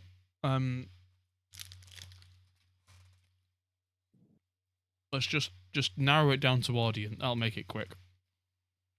There you go. That's what I should have gotten. That's what I should have had. They've put it on sale, the bastards. Motherfuckers. No, that's good because it was interesting retro look, doesn't it? Has a very interesting retro look, doesn't it? It does. It's got a nice kind of surf green thing going on. It reminds me of just like something that my grandparents would have enjoyed in the 50s. Yeah. There we go. There's the ID44. So this is more like 400 quid. But it's seriously high quality. It's got 4 of the cleanest mic pre's I've ever used. I mean, clean all the way down and clean all the way up. A lot of cheaper mic pre's, in my experience, if you really give them some noise, they don't sound as good in the top range. And they can be a little noisy in the quiet range. And they're okay in the middle range, which is why they're okay for budget recording. And then the really, really nice expensive preamps are dead silent in the low range, but kind of saturated in the high end. All in their own special way, which is why people prefer one to another, you know, like Neve, SSL, whatever. That's why there are opinions. But the ID44, you blast it, I found that it stays clean. And that was really impressive. And it's got 2 clean DIs. There doesn't seem to be a picture of the back here, but it's got 2 ADAT ports out and 2 ADAT ports in, and it's got word clock out, so you can actually run loads. Ace May just asked. Yeah, so you can run loads of outboard gear off it. Chris has got a question for you. Oh well, Chris is my mate. Chris has got an Avalon. Okay. Chris has got an Avalon U5 DI box, which, yeah, compared to the Valve preamp interface in the Sono, I'd stick with the Avalon. The Avalon DI box that you have is worth twice as much cost-wise as the entire Sono, and it sounds like it. Yeah, the I/O is really impressive on this thing. It's got multiple outputs, 2 separate headphone outputs with 2 separate mixes. That's cool. Yeah, so you can have a different mix for your client and for you. Yep. Four fully featured preamps that have all got pads, which you don't always see on mid-tier interfaces. Pad switch is super important. Yep. Dedicated 48 volts, which again might sound like, yeah, well, duh, but a lot of mid-tier interfaces, you get global phantom power where it's like on all the channels or just not. And well, character versus clarity. I mean, for the money that you could spend on a Sono, I mean, I love the Sono, but if you already have an Avalon U5, you might be better off running some sort of pedal to get some character out of a guitar or a bass, going into a super clean DI, maybe like an overdrive that's not on very much or something like that, you know, to get a little bit more character out that way. I like the way these ones look. They just look very minimalistic. Yeah. I'm a big fan of it. I just and the color scheme as well, I also really enjoy. Now, if they'd put the reamp out in the ID44, that would be the interface for so many people, I think. Yeah. Thunderstorms? No. That was a couple days ago actually, where we had rain for 2 or 3 days in a row. And it was nice because it was cool. I had heavy rain this morning before the sun came out and baked everything. That sucks. You know, I lived in Florida for a couple months. Ooh. And you really learned to hate the rain in Florida because before rain, comfortable. During rain, comfortable. After rain, sauna. Apparently it's in the Netherlands now, so we're not getting a thunderstorm today. That's freaking terrible. So I mean, yeah, Florida no good. But I'm like, so I mean, you know, sometimes I think people may, you know, because they may watch your stream and you have so much experience with really nice gear. Yeah. And like, I am the mid-tier guy, or even less. I've made my living using the budget options. Yeah. So I mean, it's possible always to do good work. It's just way fucking harder. Oh yeah, So yeah. I mean, I was super pumped to get, you know, the Sono that you were sending, and then I was just like, man, it's gonna be so much easier. I won't have to work so hard. I mean, and then I want to get a nice guitar one day with actual pickups where I won't have to work so hard. But so I mean, I am the person, so I probably have a lot in common with the person who would be looking for this computer build, for this type of interface, and I would totally trust Adam to pick an interface for me and build a computer, because you know, I mean, I've tried a Personas 2i2. I don't remember what it is anymore. AudioBox i2, yeah, AudioBox i2. Oh yeah. Shit the bed. 2i2 Focus Scarlett, first generation. still using it Mm, because the persona shit the bed, yeah. right? So yeah, I mean, it's like so when I look at stuff like this, even for me, that's like, oh yeah, that looks good. Mm. Can't wait to try it. And so it doesn't even come into my mind that it's like, yeah, we'll just get a PCI Express card. Maybe one day. Maybe one day. Maybe one day. But that's kind of the dream. And I was running the studio for several years before I went to PCI Express. It was just kind of, it didn't need, it wasn't the thing I needed the most until it was the weakest link in the chain with the latency. So What point was that, by the way? I mean, when did that actually happen? For example, I do DI guitars. right. I just monitor with standalone amp sim, not in the DAW. So I literally would just record a clean DI signal in the DAW. So there's no latency inside the DAW per Right. se. Oh, So I mean, I've always preferred doing monitoring through the DAW, and even when I had to put up with horrible latency. But I ran the studio with this Edirol piece of crap thing for a while. That was Liam's. I know. But then we moved a couple of years in to a Focusrite Liquid Sapphire. I don't know what that looks like. Liquid Sapphire 56. It was quite decent. It was a FireWire interface that had extra ADAT in and out. So I had the Octo Pre Mark II dynamic at the same time. So I had 16 in, 16 out. And at that point, that's when I started getting clients who, even at lower latencies, could really notice it.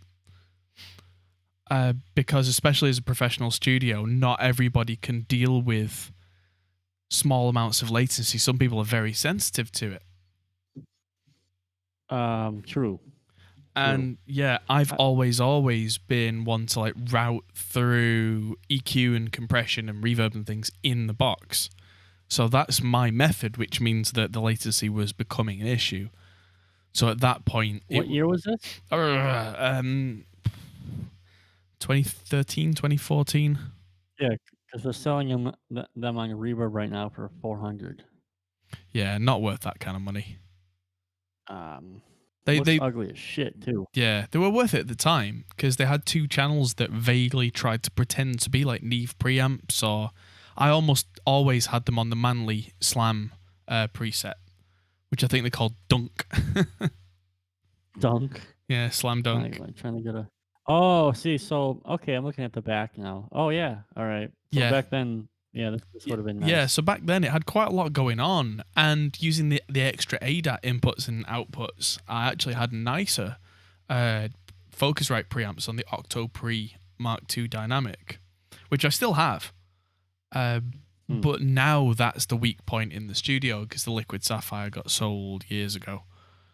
And yeah. This thing looks fucking ugly. Well, yeah. Sorry, I mean, how it looks does not matter at all, but right. Jesus. Well, that's it. I mean, at the time, it was like, oh, it's not very pretty. Okay. It's like a blind man designed this thing. Yeah. Well, it kind of worked. But then I switched over to using the RME card as the interface, quote unquote, and changed the routing, however you want to say it, on the Liquid Sapphire and the Focusrite to actually send all their ADAT signal over to the RME device. So because it was all internal routing on those, there was pretty much no latency anymore. It was a huge... So I have a stupid question. Go on. Why the two FireWire inputs on the back? FireWire was kind of well known for being like you could daisy chain other devices off other devices. Gotcha. Okay. So you might plug a hard drive or something into that. And okay. that would pass through then to the computer. I'm just looking at the back of it right now. Just was like, why are there two FireWires? Yeah, I'm dumb. Okay, so people watching the stream, I'm an idiot when it comes to hardware. Nah. I know nothing. So I mean, please just. Feel free to ask Adam. He knows everything. Speaking of cables, you want to see something really nerdy? I made a cable. Uh, I made a cable today. I don't know if you can see this, but one side is like inside out kettle lead. You've probably seen these before. But if you ever wanted to see an XLR that can kill you, this is what's called a Canon BBC XLR. This is like, yeah, XLR kettle lead. And yeah, but it's not the same shape on the end as an audio XLR. This was made by a company called Canon. And to any of the really, really old engineers, they might have actually called XLRs Canon connectors, because there was a company called Canon in the UK that actually made these originally way back when, like 60s, 70s. Yeah, and I found this on eBay because I have some vintage BBC preamps, and the power connector is this, and I have 2 of these cables that go from 240 volt to this, and I have 5 of these rack units. So I was like, right. And yeah, recently I got a guy to rewire all the inputs and outputs on one of these to be XLR rather than they were just loose wires. So yeah, now acoustic.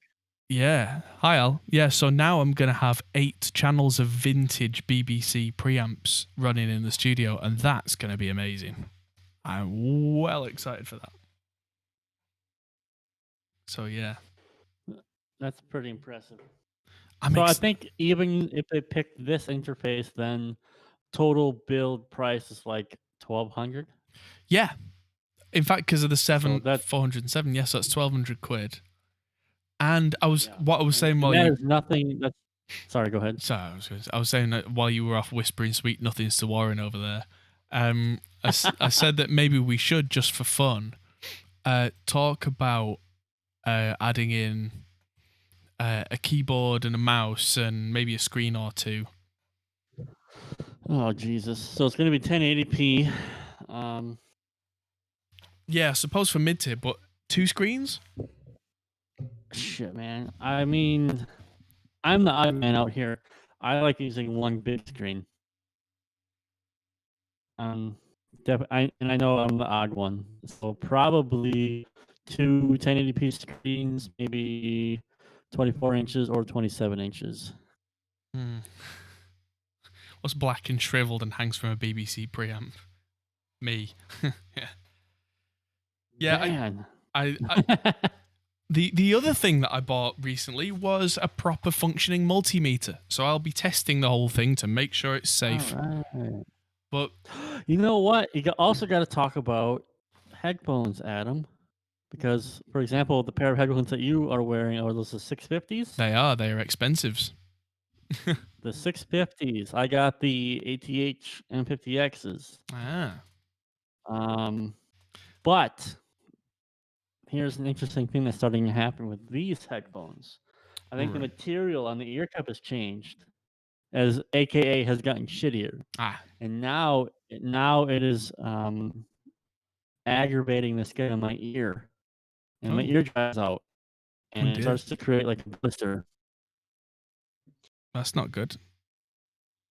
So, how are your headphones? My headphones are wonderful in that regard. I am probably due a replacement of the earpads, but the earpads, just for context, cost a tenth of the pair of the headphones to replace. How much do they cost? About 300 quid. No, the earpads. I'm sorry. Yeah, 300 quid. No, I'm kidding. About 30 quid. They're proper velour earpads, so they are the most comfy. Yeah, I know Chris knows the 650s are great because he's got my other set. I'll definitely be getting Sennheiser 650s probably next time around.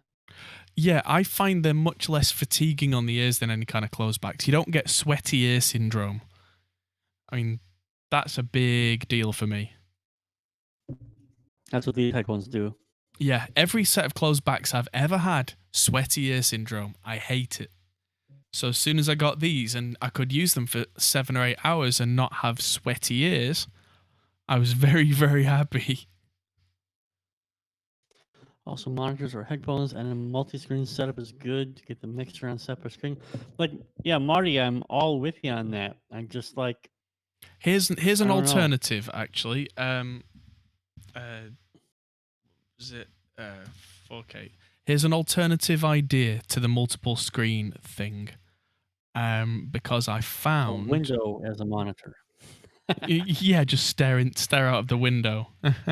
No, I mean, what I meant was a television as big as a window, Yeah, which I is mean, probably what you're going to show us here in a second. pretty much. I mean, it sounds really stupid, but for £300, which is probably about the cost of two half decent 1080 panels that are any decent size, you get a 43-inch 4K TV, which has HDMI 2.0B, which the graphics card will have. So you can run 4K 60 frames a second. So basically have 4 full 1080p monitors right in front of you in one panel for a reasonable price. That sounds so good. The game is changing. Like, it used to be that you'd look at this kind of Dude. stuff and you'd go, that's the dream, but the prices are crazy. Or you'd look at it Now and it's you'd like go, 2 monitors. or you'd Oh, look at it God. and you'd go, like, the technology standard's not there because without HDMI 2.0, which is the new standard, you could only run at 30 frames a second, which if you've ever tried to run a desktop at 30 frames a second, it's unusable. It makes you motion sick. It's disgusting. Yep.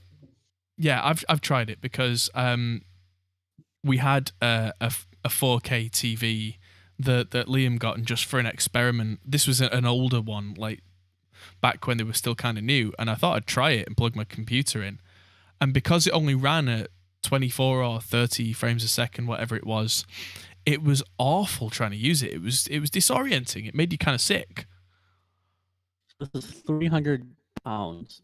So what's that? 330, 40 bucks? Yeah.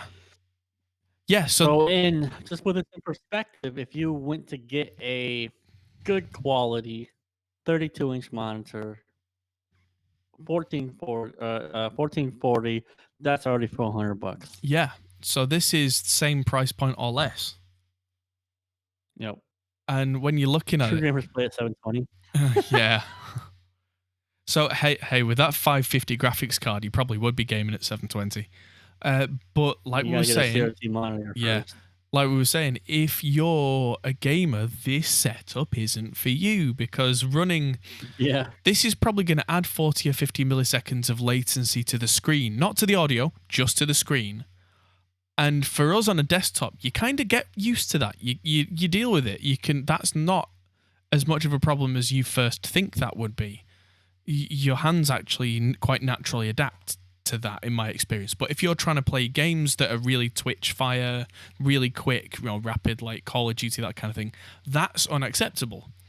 So again, Yeah. that suggestion, if you want to do that, this isn't for you. And in that case, you're going to spend more money on those monitors because that's what you need. And that's fine, but that's, again, different. It's a really compelling argument for this 4K monitor, dude. I mean, like, Yeah. I was looking at it, and it's the truth here, even in Ukraine. I mean, I'm looking at a 32-inch. I mean, you saw my build. Yeah. There's no reason why I need a 32-inch 144 hertz monitor. No. None. That's the thing. But- like for audio, anything above 60 hertz. I still Nah. want to play Quake. I still want to play Quake, and I Right. want to get that small, stupid ass advantage of Yeah. frames. But yeah, I mean, So, I mean, that, it's still again, in for the back you, of that my makes head. sense. It's mean, still in the back of my head. I've It's literally not only necessary. I've literally only just got a console that does 60 FPS at all, 60 hertz. Oh God. Oh, man. I love you guys. I love you guys. I mean, you completely destroyed the PC gaming market, but anyway, I love you. That could be the next. That could be the next stream. Why consoles destroyed PC gaming. And I mean, I sometimes play MechWarrior 5 on this thing, which isn't very graphically demanding, and that's it. I play PUBG once in a while, and if it drops to 20 frames a second momentarily, I probably don't notice. Like, Dude, that's so funny.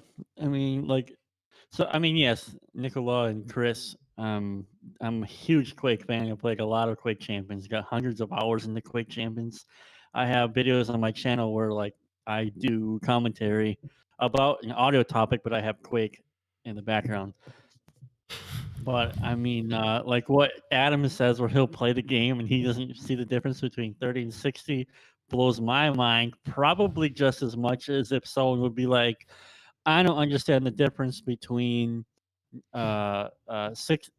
62 frame buffer frames versus 128 buffer frames. You'd be like, yeah. you're an idiot. Well, But I yeah. mean, Well, it's it's all just about acceptable margins, isn't it? I mean, I am exaggerating. yeah, I can definitely tell the difference between 30 FPS and 60, definitely. But because it's not the focus of what I'm doing, if it does chug for sure. a You little don't bit, it's care. like, eh. Yeah, I mean, I'm not gonna right. like throw it out the window and go, I want my money back. It's not good enough. I'll go like, well, this is what I paid for. This is what I have.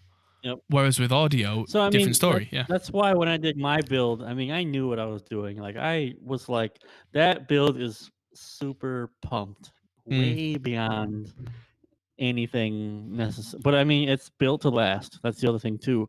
I don't want to have to touch this damn thing for another 4 years Yeah. after that's done. Don't want to see it. Don't want to think about it. And anything that gets updated is like another RAM stick or a new audio Mhm. interface, maybe in a PCI Express one day. Yeah. Who knows? But so funny. 4x3 Brood War. Is Oh my god. I genuinely enjoy tinkering with computers, but when it comes to my studio computer, I kind of don't want to. I Mm-hmm. need that to just work because I come into the studio, I turn on the machines, I get everything warmed up, I say hello to the client, I welcome them in, we load up the project, we go. I need Yep. there to be nothing in between that. I can't sit there for half an hour and go, oh, sorry, I didn't configure the memory properly this morning. Yeah, just a second. I was overclocking this yesterday. Looks like the the memory speeds aren't working well with the clock speeds. Right? Yeah, Just a second. exactly. Any of that just doesn't fly. So, yeah, I mean, I like to tinker as much as the next PC tinkerer. And I do kind of miss it because right now I've got a powerful laptop, so I don't really tinker with it because I've already upgraded the RAM, put an SSD in it.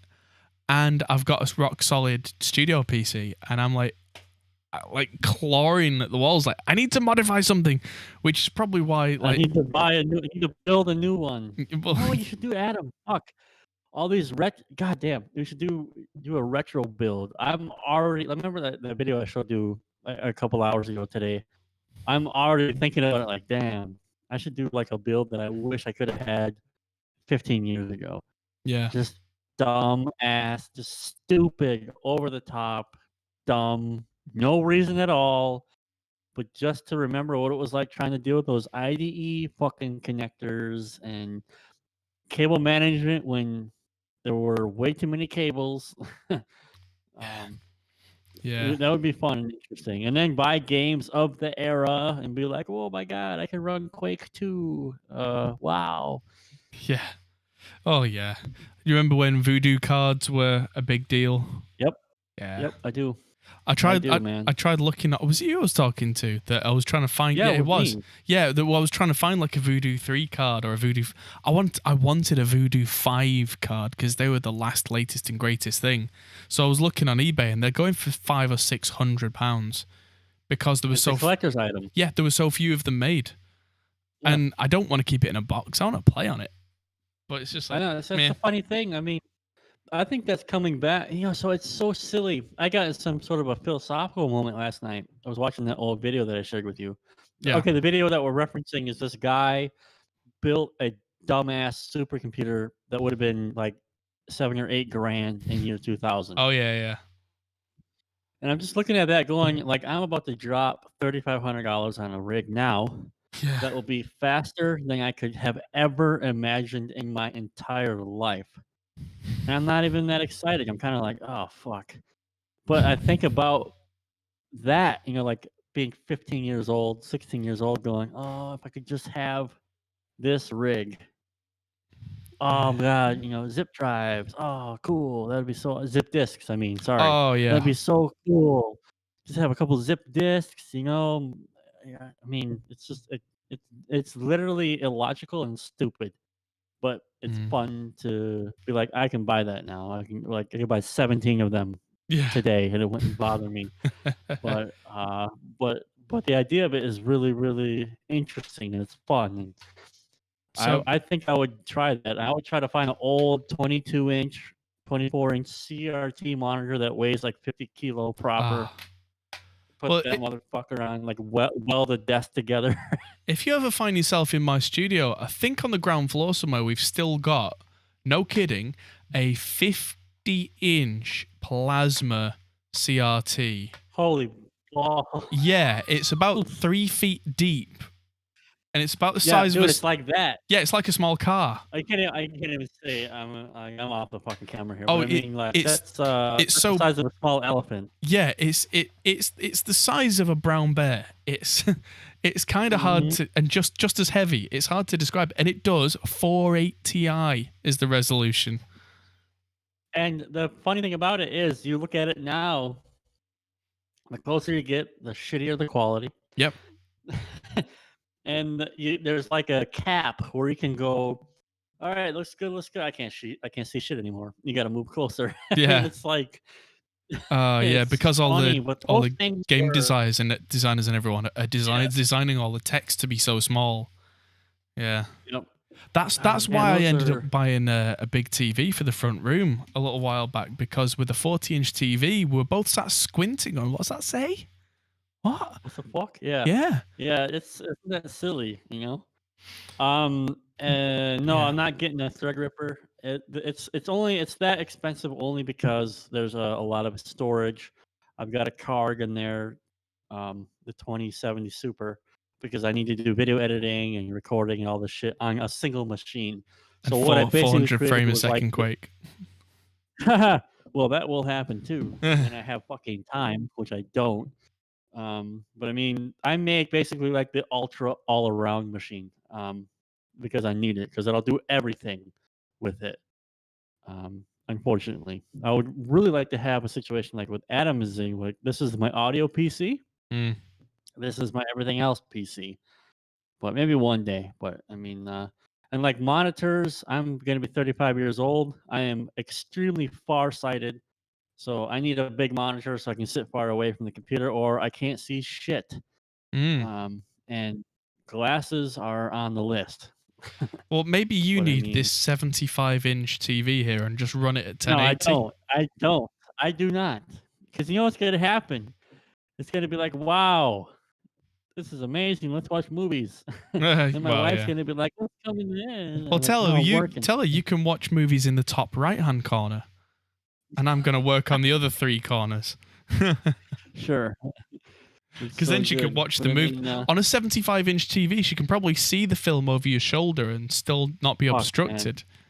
Yeah, 75. I can't even fathom 75. it's big. That It's is seriously, it's ginormous.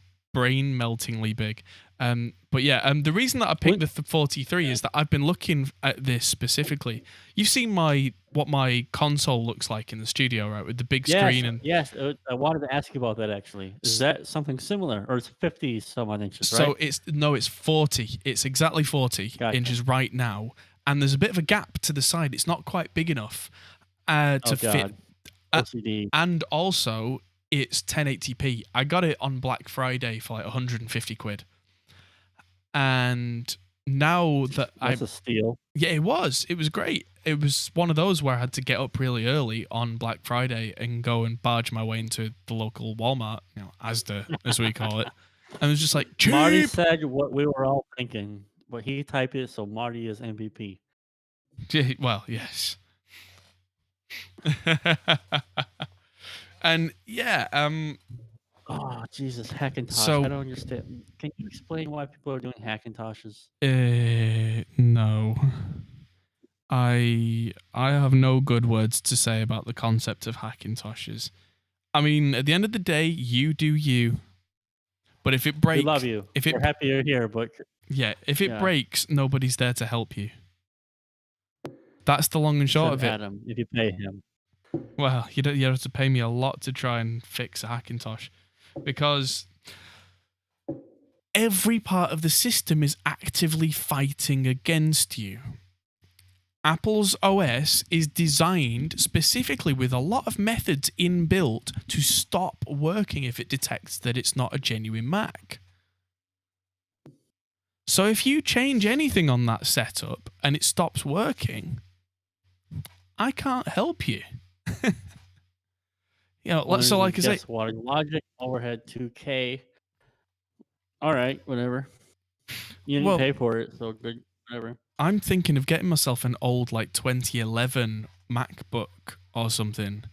Like, get one second hand, just so that to the side of me, if someone really, really wants Logic, I can load up Logic, export all of their files to WAV files,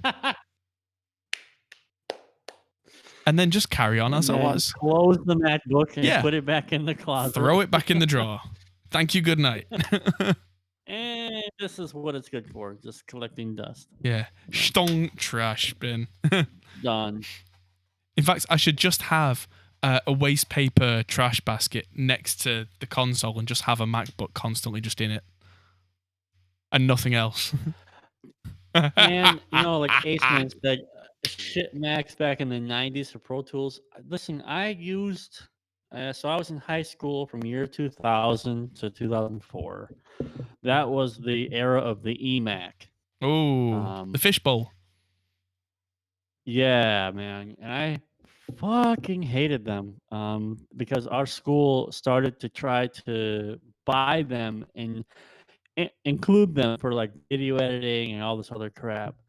And I hated, first of all, I hated the single button functionality of the mouse. Oh. And I think that was before the 2-button shit came out. But I never enjoyed them. I didn't like them. Wasn't a fan. I like the way they look. I thought they looked cool actually. And I'm not even actually against how the operating system looks. I think it looks cool.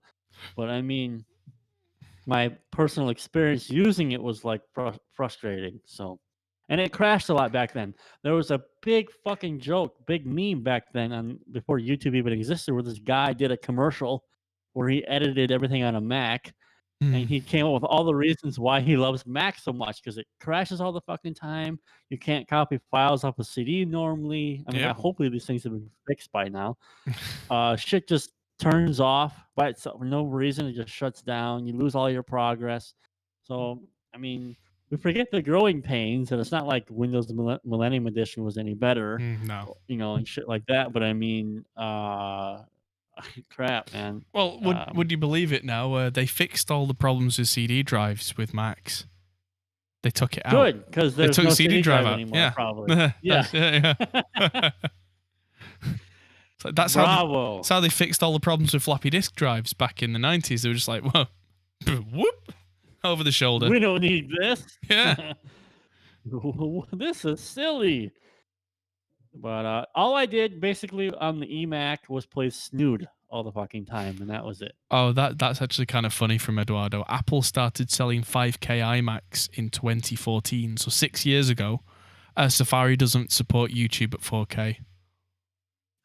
Listen, they know their niche. They know their people will buy their stuff. How else could you have earbuds that you can't? I mean, you can't fucking I'm done. I quit. My brain is already. I mean, but they get their people, man. Yeah, they get them. They know they'll buy. And that is like the greatest marketing ever. Brand loyalty to a fault.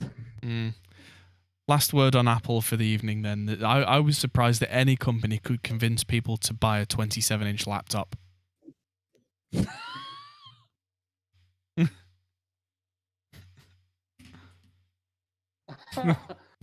Here, would you like to carry around an encyclopedia set? Okay, here you go. Yeah, the iMac, it's all laptop components. That's why I say it. Because it's like this wonderful 5K piece of glass with the thinnest of the thin instead of the goodest of the good.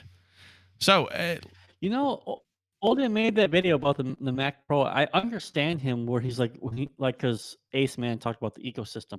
It sounds cool. I mean, where you get the Final Cut Pro, you have the Logic and all that stuff. It does sound pretty cool. I just can't get over how much it costs. I cannot believe, like, I just refuse to believe that a Mac Pro costs that much. I can't. Yeah. No, the ecosystem, basically their pricing system, is ridiculous. It doesn't matter what they have in there. All of it, almost all of it, can work with anything that's not a Mac and at half the price. So anyway, let's move on because we've not talked about. Let's just say for monitor, we've gone with that crazy 4K TV. Because It's not crazy though. It's really affordable. the other reason that I come up with this particular one is I think I'm actually going to buy this one for the studio because I got my tape measure Nice. out and I measured the Review video. Yeah. So I measured the hole in the console, and this was about 10 mil smaller than the hole. So I was like, right, you fit, you'll do. And the idea is that I'm going to run this at 4K, and I'm going to play around with it and see what is the most efficient production method for me, because it's not going to be run at like double text size and everything, so that you get 1080p basically with more pixels. That'd be dumb. Yeah, that would be dumb. So I'm going to play around with things because with the 4K resolution, I've got the option of having all the mix strip down at the bottom and still having loads of real estate on the screen. Or editing. Yeah, well, that's what I mean. Still have loads of space for editing. Yeah. Or I might still move the mixer strip up to one of the top screens, which is what I do currently.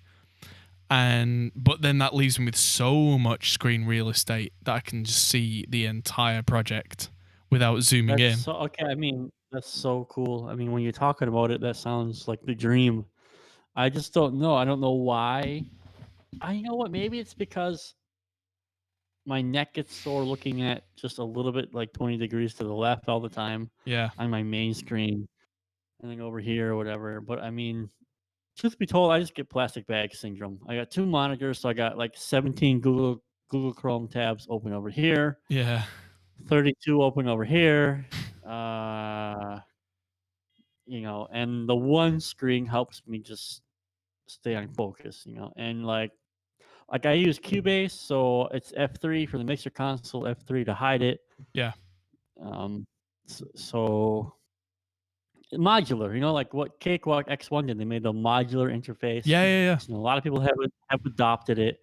Reaper has a great modular interface. I actually love how you can do the same thing with the mixer. I do the same exact thing. Yeah. I rebound it to M, open, close. Right. I use markers a fair bit, so I've got Control and M still as the mixer hide and show. Fair enough. But similar thing. Yeah, I don't remember what I. It's a shortcut that I use a fair amount. Shift M is what I put markers at, I think.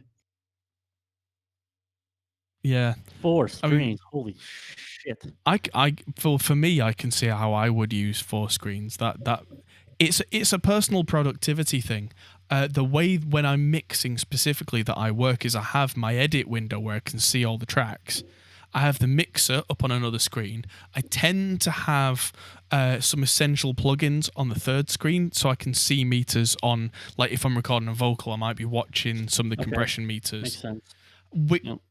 That's something that people miss about an analog recording studio, is that every piece of gear is laid out in front of you so you can see needles moving. You can see. That's a really good point. At a glance. And I'm not always looking up at my top 2 screens, but when I need them, I'm not flicking through windows. I just look up and it's there.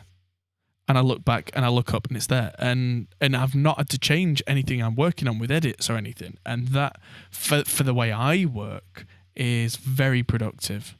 But I can understand how. Really good point. Yeah, I can understand how for not everybody that's going to be, like you say, you might end up putting Chrome tabs here, Chrome tabs there.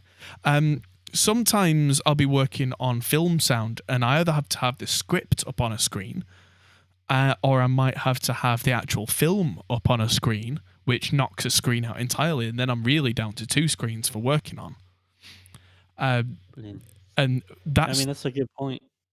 Starts to take up your screen real estate very quickly. So for me, if I had a 4th screen, especially working on film sound, screen number 4 would just be taken up with the film. It's like Yeah. Yeah. I'm planning on having a live streaming dedicated computer in the studio, and that's going to have 3 screens. And you think 3 screens? That's way too many. One of those screens is going to be taken up with the kind of multi-view preview thing, though, so you can see all the different cameras and the screen captures and everything all at once.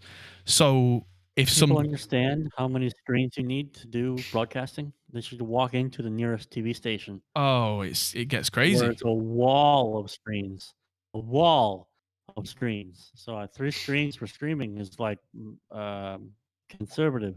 Yeah. Also, the whole thing about the bespoke screen desk. If you look at old videos of mine, that wasn't a desk built for a screen. It was a desk built for a mixing desk. There was actually a mixing console originally would have gone in where my screen is, because that desk has been around since at least the 80s. Fun fact: that desk was built for Red Dwarf. Yeah. Who is Red Dwarf? What? Who? My wooden mixing console was. Oh, who is Red Dwarf? Right. Really? Not a fan of British sci-fi? Dude, I don't. Who the fuck is it? Okay. What is it? Right, fair enough. Red Dwarf. I am American. You Right. understand? Yeah, but I thought a lot of like metal guys were into like sci-fi, and when you're into sci-fi, I hate Star Wars except for Empire Strikes Back. All right. I don't like Star Trek. It's boring.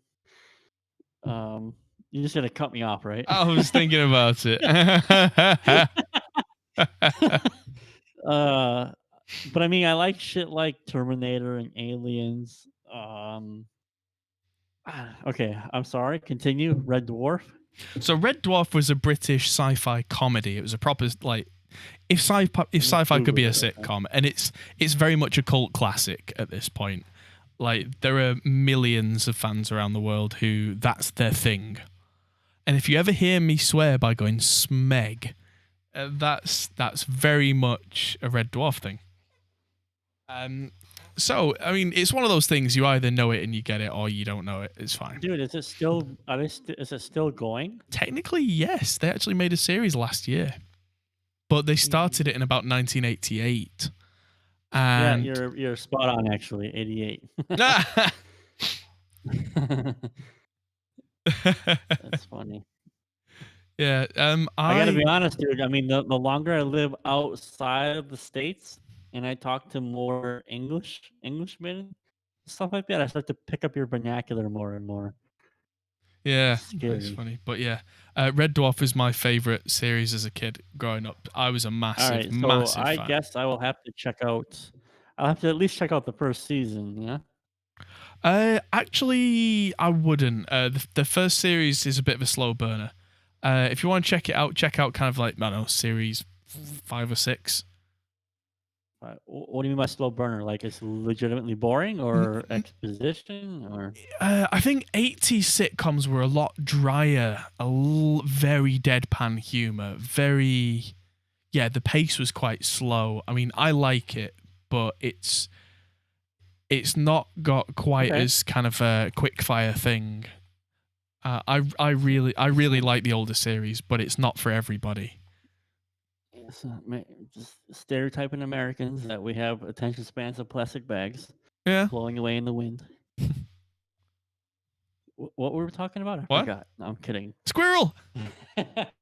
Squirrel. I'll check it out. I will have a look at it. Oh God, going back in the day there, Mage.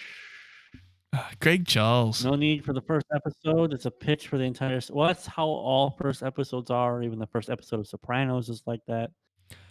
Actually, and I do not agree with people saying that the first episode of Sopranos is fucking comedy gold. It wasn't that amazing to me. Yeah. Sorry. Actually, yeah, the first episode of Red Dwarf is pretty important, actually. Yeah. So I think I need to check it out. Never seen Red Dwarf Star Trek. Yeah, I think you'd quite enjoy it. I'll have a look, dude. I'm fine with it. You know, I mean, I'm sort of basically disappointed with everything that comes out in the past, in the recent times. I'm not too particularly interested. Yeah. I always go back to the 80s films, and Well, All yeah, stuff I watched growing up as a kid. I think you would enjoy it then. The thing to keep in mind is that the first couple of series of Red Dwarf, they were produced on a budget of nothing. Like BBC Well, shit, sitcoms at dude. the time had a budget of just none. So it's so stereotypically 80s. It's brilliant. I mean, shit. I'm open to it, dude. I mean, even as an American in the '90s, I thought Mr. Bean was funny. I mean, I still don't really understand everything that Monty Python does, but I think that might be more cultural than Maybe. just straight humor. Yeah. Well, I can tell you that Mr. Bean, Red Dwarf, is not.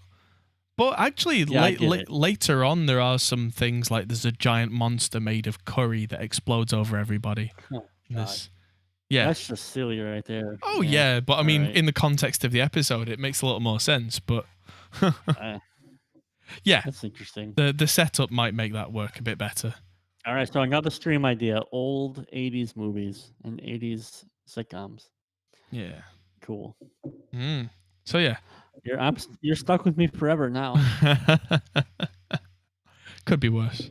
80s is my thing, dude. I love that decade. Oh, I do love lots of 80s stuff.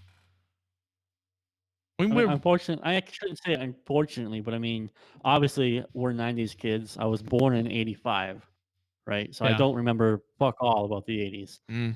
I mean, my earliest memory is probably '88, '89, but obviously '90s. Okay.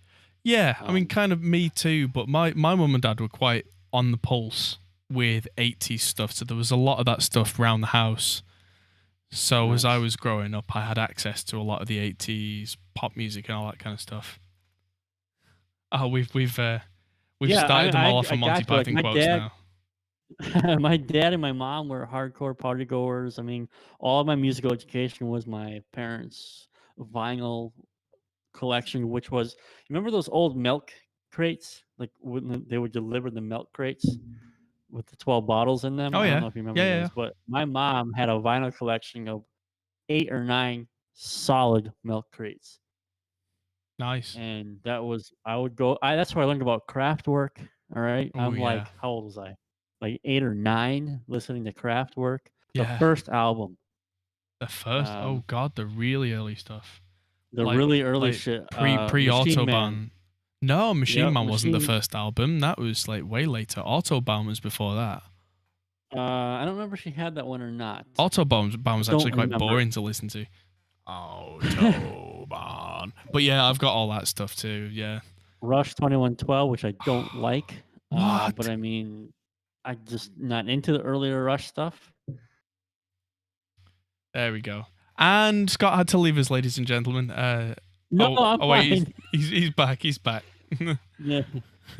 So, but I mean, no, it's really interesting because I got to listen to all the older stuff on vinyl, and I mean, my dad had shit like John Mellencamp. Okay, it's like I don't even know who that Yeah, is. I've got a John Cougar Mellencamp record. Yeah, John Cougar Mellencamp. Jesus Yeah. Christ. I've got all sorts of stuff in my vinyl collection from the same Dave era. Thorogood. Yeah, yeah. You know, I'm sorry, George George Thorogood Thorogood. and the Destroyers. Yeah. Yep. I used to love that song. If you don't start drinking, I'm gonna leave. I would listen to that goddamn song over and over and over and over. Oh god, one bourbon, one scotch, one beer, the like 29-minute version. Yep. So I mean yeah. My musical education was my parents' music collection actually, and on my grandparents' side, it was all classical. Now my granddad was a blues man, and I'm talking like going back to the 40s blues man. So I got a real education in roots blues. Real education. Yeah. Real education. All right. Hold on. Let me go back even further. Hold on. I think my connection is sort of skipping up a little bit. Yeah, it's been a little bit twitchy. I can hear you though. All right, fair enough. So my dad grew up listening to the original country music, Right. not the like basically rock music now, but literally like the banjos and the acoustic guitar, and that's it. Like Grand Ole Opry, those Grand Ole TV Opry. shows. Yeah, yeah. Yep, yep. that stuff. And I've actually gone back to listen and watch that stuff just to get a better understanding of what my dad would listen to as a kid. Because my dad was born in '59, and that's a long ass time ago. And Yeah. how music has changed since then. And my mom obviously was a big fucking hippie, so a lot of that musical influence on her side. My grandparents were all about classical. My grandfather was a big fan of jazz. He tried so many times to get me into jazz, but I just never ever really enjoyed it. There are a couple of songs here and there, but as Mm. a whole, as a genre, it's not my bag. So Mm. That's fair. I mean, I'm not a big fan of the whole super modern, like auto tune on everything, God and guns, yeehaw stuff. Is you know what I it's mean? not country. That's not country music. See, Exactly. that's what it's just rock. It's just rock. Mm. Literally modern rock now. Country music of old is that shit on Grand Ole Opry where it's hillbilly music, man. It's literally hillbilly music. But some of that stuff you watch, those dudes are amazing musicians. They are doing stuff on their acoustic guitar or banjos where it's just like, damn, Ding a ding ding ding ding ding ding ding. damn. Yeah. So I mean, so it's there's something to appreciate with in all genres except for rap.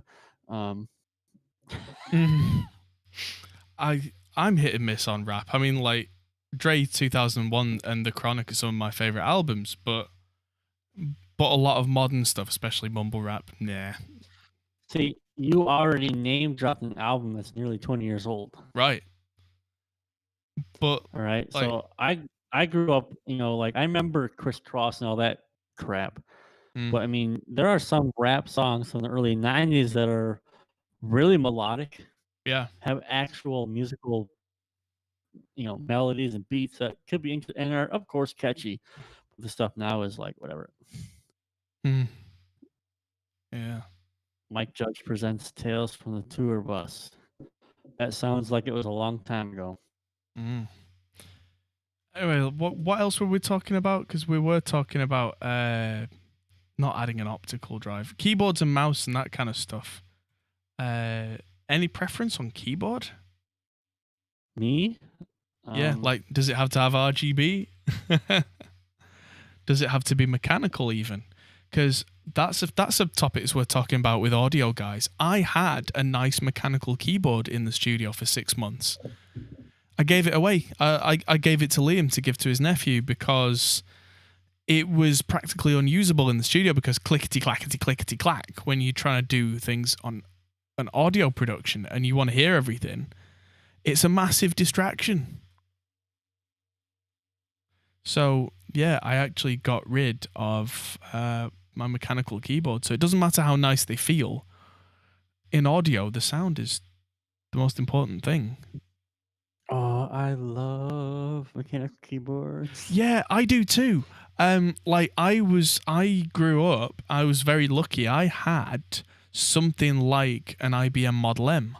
Because I used Oh to, god, you had like the golden keyboard. I know, but at the time in like 91, 92, that wasn't like Everyone had it. retro wasn't a thing. It was a hand me down from a computer from the 80s, which in the early 90s was like that's the old crap.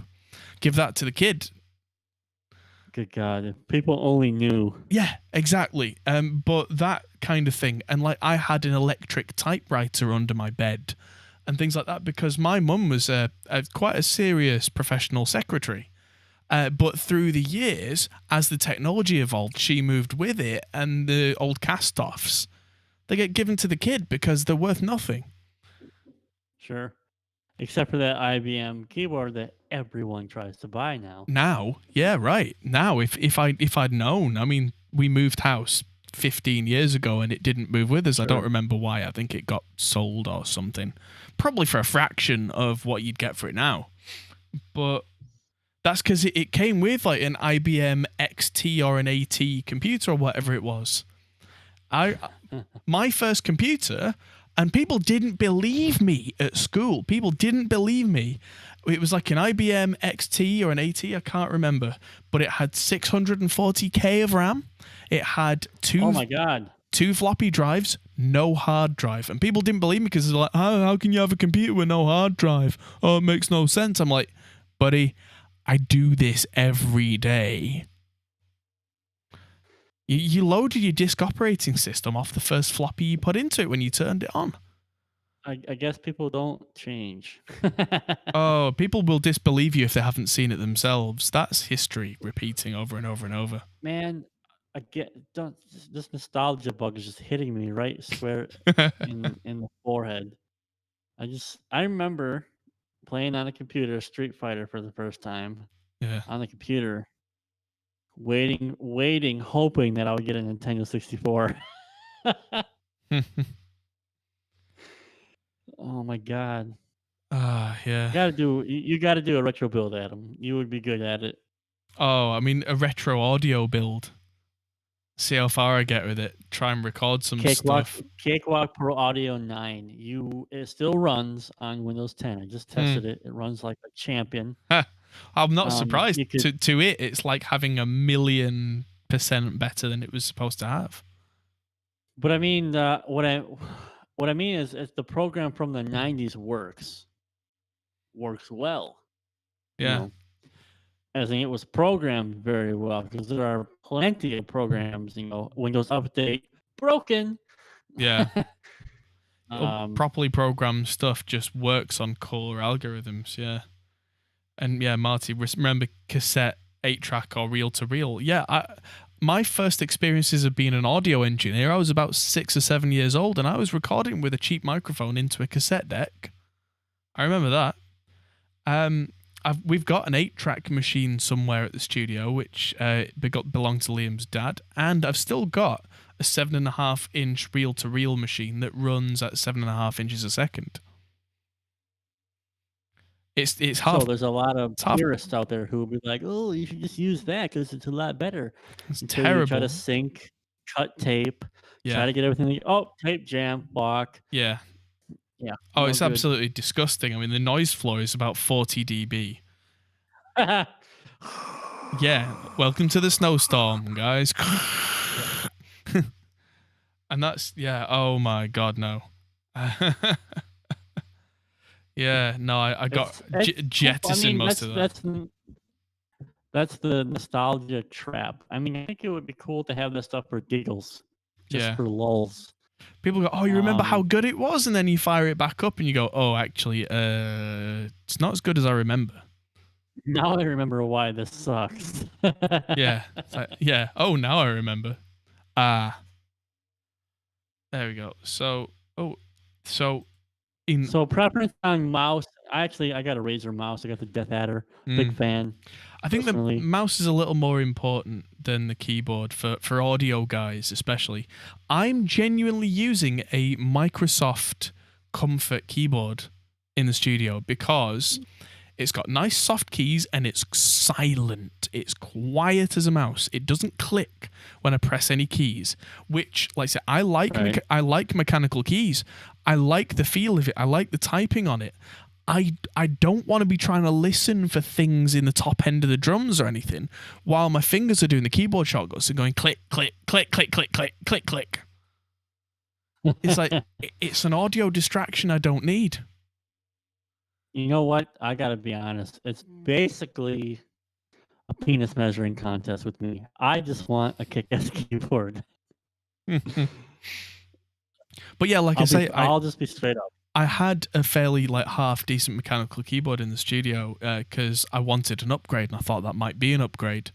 And it turns out it was a downgrade for audio guys because it's, for gaming when you've got your headphones on and everything's going crazy and you need that tactile feel of click, click, click, click, so you know you've triggered the right keys at the right time.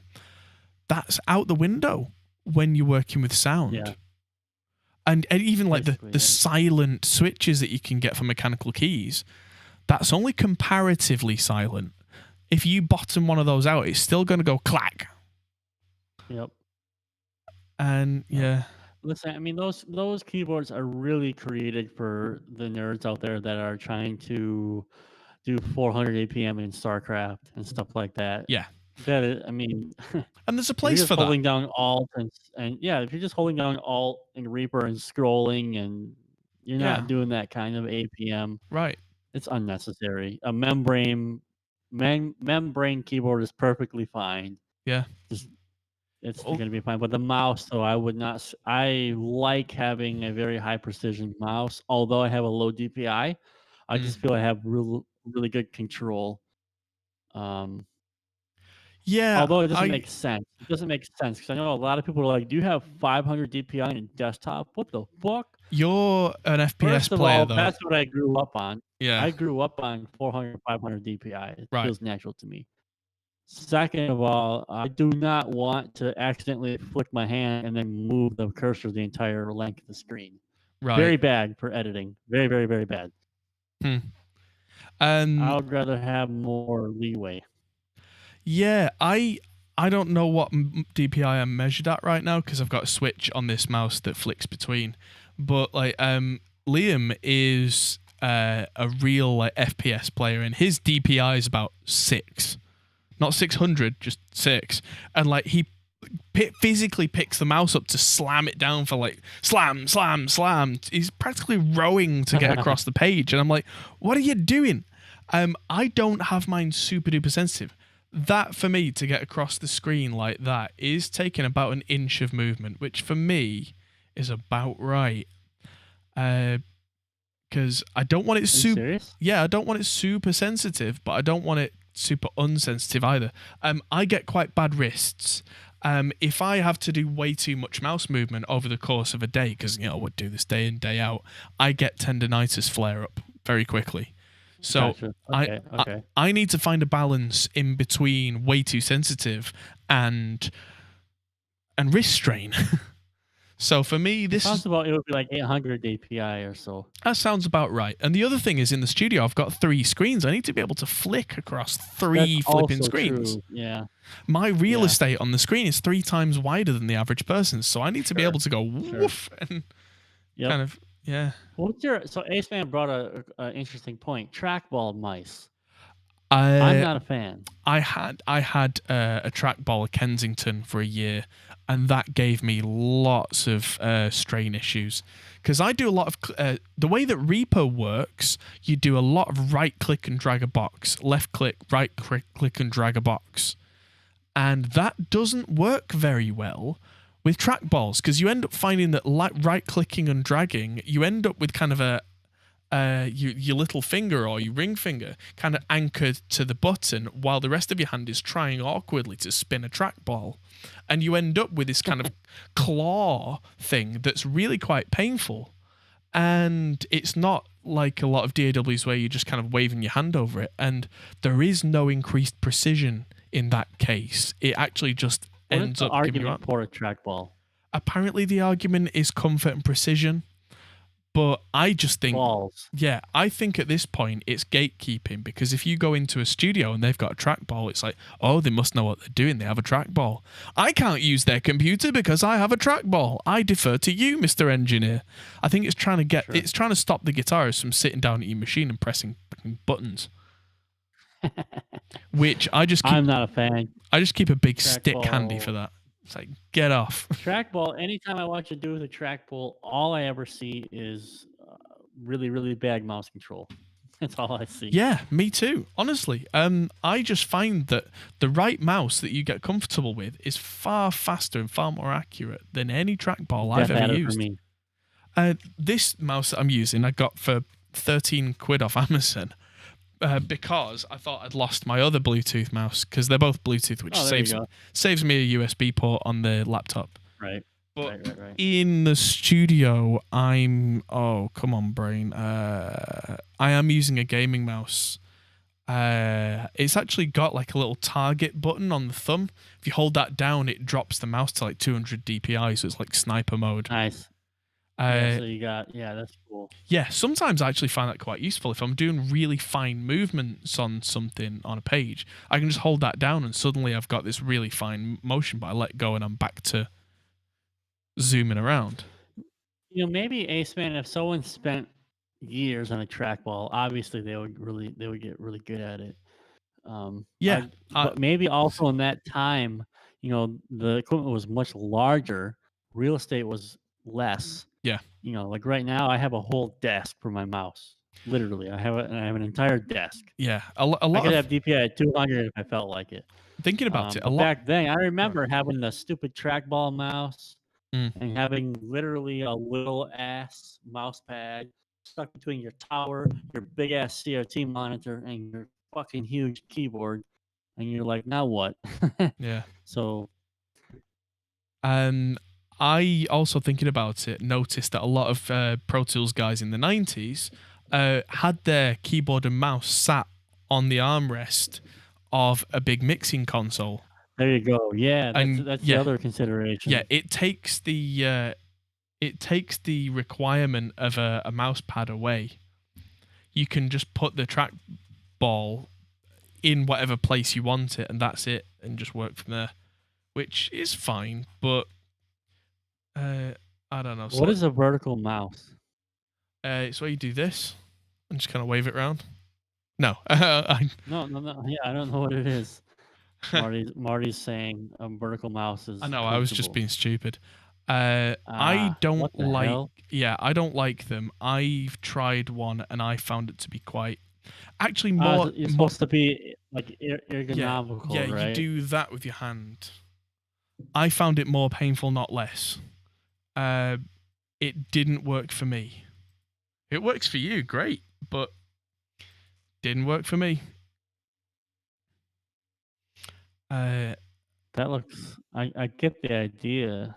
yeah, I think because I was trying to kind of push it round with a part of my wrist that was already quite damaged and inflamed, it just made things worse for me. So, wait, could you go back to that picture? Yeah, that picture. Who holds the mouse?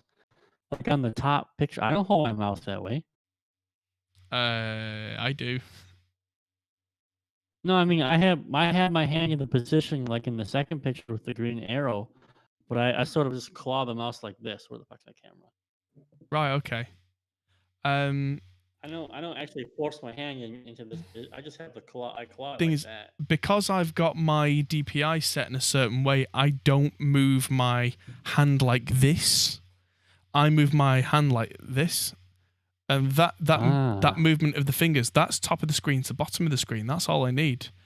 So I don't have this issue of, because I learnt that over years of refinement by trying to get round wrist injuries. Because being a bass player with a really aggressive technique, if I overplayed, I would get quite bad tendons.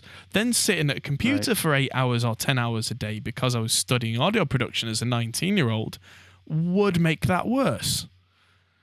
And so I had to learn Fair very point. quickly every possible technique to kind of get around that, which is why, like, without me moving my wrist, that's top of the screen, bottom of the screen, and I've got some headroom there. I could go twice that far. And yeah, that's top of the screen, bottom of the screen. My hand, if you could see it, has not moved. But my little finger and my thumb have just done that. Right. Yeah. So, So you actually use a claw. What's called the claw. yeah. Because you're yeah that and I think I have a combination of that, or sometimes I'll just push the mouse with the palm of my hand and do the whole arm movement. Yeah. Like I say, I have a whole desk. You know, I'm not just Yeah. You just go, you know thump. Typical first person that's shooter not guy. yeah. When I had like it's very I'm looking at this now and I'll put my hand like this just on top of the mouse and or I'll just move it or I'll kick it over. It's really strange. I never actually sat down and thought about my hand movements on the mouse before, Mm, but I've never actually put my hand to be forced like this on top of a mouse. So, but I'd never heard of a vertical mouse before. So yeah. thanks, Marty, for mentioning that. It's the first That's time I've ever. roughly how I hold my uh, mouse. So here we go. So we got the Death Adder here. Where's my camera? Yeah, we can Can't see see it. myself. All right, so I'll just be like this sometimes. So I'll just be like that on the side. I'll click from the side like that. I don't actually hold it like this. It's really uncomfortable actually for me. Yeah, I mean, yeah, so mine's kind of my first finger generally rests against the mouse wheel, so I can do the mouse wheel with that finger, but also click the Gotcha. mouse with that same finger. And then so I've got my ring finger there, or my right hand ring finger, is kind of anchoring the thing, and my little finger and thumb, when I put it down, do up and down. And so there's a very gentle wrist movement there for left to right, but that left to right, that's the entire left of the screen, entire right of the screen, and I've not moved my arm at all. Because, yeah, if I have it with any lower DPI than that, so I'm doing bigger movements, I start to change the style to where I get very bad wrists very quickly. And yeah. Trackball, say right. Yeah. I mean, yeah, no, we weren't talking crap about trackballs. We're just. Yeah. Well, actually, I kind of was. I was saying that trackballs actually caused me more pain, not less. But I'm probably weird. I'm probably the odd one out there. So that's not a recommendation to anybody else. That's fine. That's cool. I've heard quite a few people say. This is Adam says trackballs are shit. Don't buy them. Don't buy them for me. Like, if you were planning on buying one for me as a birthday present, send it back. Get me a gift voucher. Gift voucher. Just send a box of macaroni and cheese. Yeah, with no cheese or macaroni. And oh yeah, you're doing this the whole steak thing now, yeah? Well, steak or just general meat, yeah. And just had a massive ribeye today. It was so good. Oh, nice. A massive ribeye. It was probably like 400, maybe 380 grams. Oh. And a little portion of broccoli like that. Fucking camera like this, and it was so good. Yeah. Yeah. Oh, if I got 5 trackballs in the mail, I would definitely laugh. If someone sent me 5 trackballs in the mail, I'd put them up on the wall and frame it. Probably would. Take a picture. Yeah. First real present from my patrons. First real present. Boom. So, I mean, so keyboard, mouse, what else do they need? Interface. Yeah, wired network adapter we don't need. Wireless, I mean, if you're making a desktop system, just route a cable or use Powerline Ethernet. Ethernet Powerline is actually really good. That's what I'm using right now. Because I'm upstairs and we can't drill holes and the Wi-Fi sucks in our house because it's all stone walls. So no reception. Yep. Or at least not enough reception to do something solid like a live stream. Sure. So yeah, I use Powerline Ethernet and it's solid as a rock. It's not that fast. I get something like 50 or 60 megabit out of it, which is for streaming perfect. But download or upload? Either. It's from this room down to where the internet router is, I get roughly 50 or 60 up and down. But then I've only got... It's not bad. Yeah, it's not bad at all. Then I've only got 20 up that I pay for as internet because you can't get any better in this house. But that's still fine. Oh, man. You guys, like, you can make fun of Ukraine as much as you want. But I'm about to upgrade to fucking 1 gig up and down for, I don't know, like $20 a month for you guys. What? It's just the technology came here later. So all the fiber wire and all that stuff is here in the beginning. So that's what people have from the start. It's not like in the States where you started with a fucking 18.8, 28.8, 32.2, 52 point, blah, blah, and then ADSL. All through the phone lines, yeah. Yeah, and then, and we have cable now, and then they charge out the ass for cable. I think it's artificially inflated, the prices, because the internet here is ungodly fast. Oh yeah, it's massively inflated.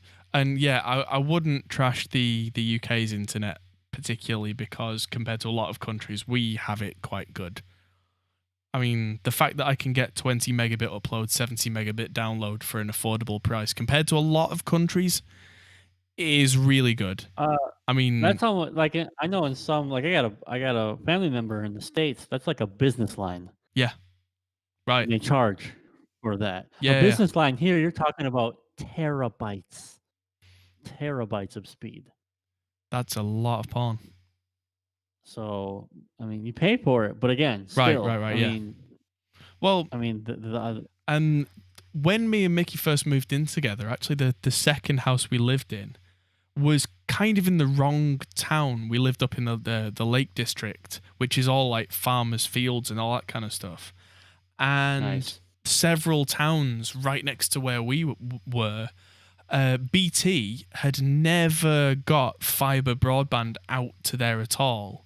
So they complained and complained and complained, and eventually they went, screw it, we'll do it ourselves, and put a load of money together, and they rolled out through the farmers' fields gigabit Ethernet to every house for like £30 or whatever it is a month. And so that whole area of the country, apart from central London's the only area where you get gigabit up and down for a reasonable price. And we were in the very next town where you couldn't get it, and we were just like, ah! Watching someone else have the forbidden fruit. No. Yeah, literally just like I was working with guys when I was pulling pints at a local pub who were like, yeah, check my download speed, 1000 megabit on his phone. And I'm just like, ah! Dude, I remember that shit, man. I remember when like, oh, I wish I could have. I grew up in a very small town, less than 1,000 people. The dream was to have DSL. That was the Right. dream. Oh man, yeah. DSL. I can't believe I'm even saying that. And now the dream is gigabit. Ah, that's just I don't even care anymore. I mean, here's the thing.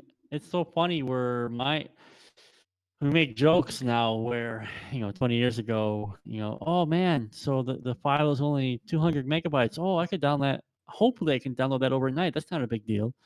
Now it's like 200 megabytes. It's not downloaded within 30 seconds. What the fuck? God, this internet is bullshit. yeah. Oh So man, gotta pull back sometimes and you remember like, you know what? yeah.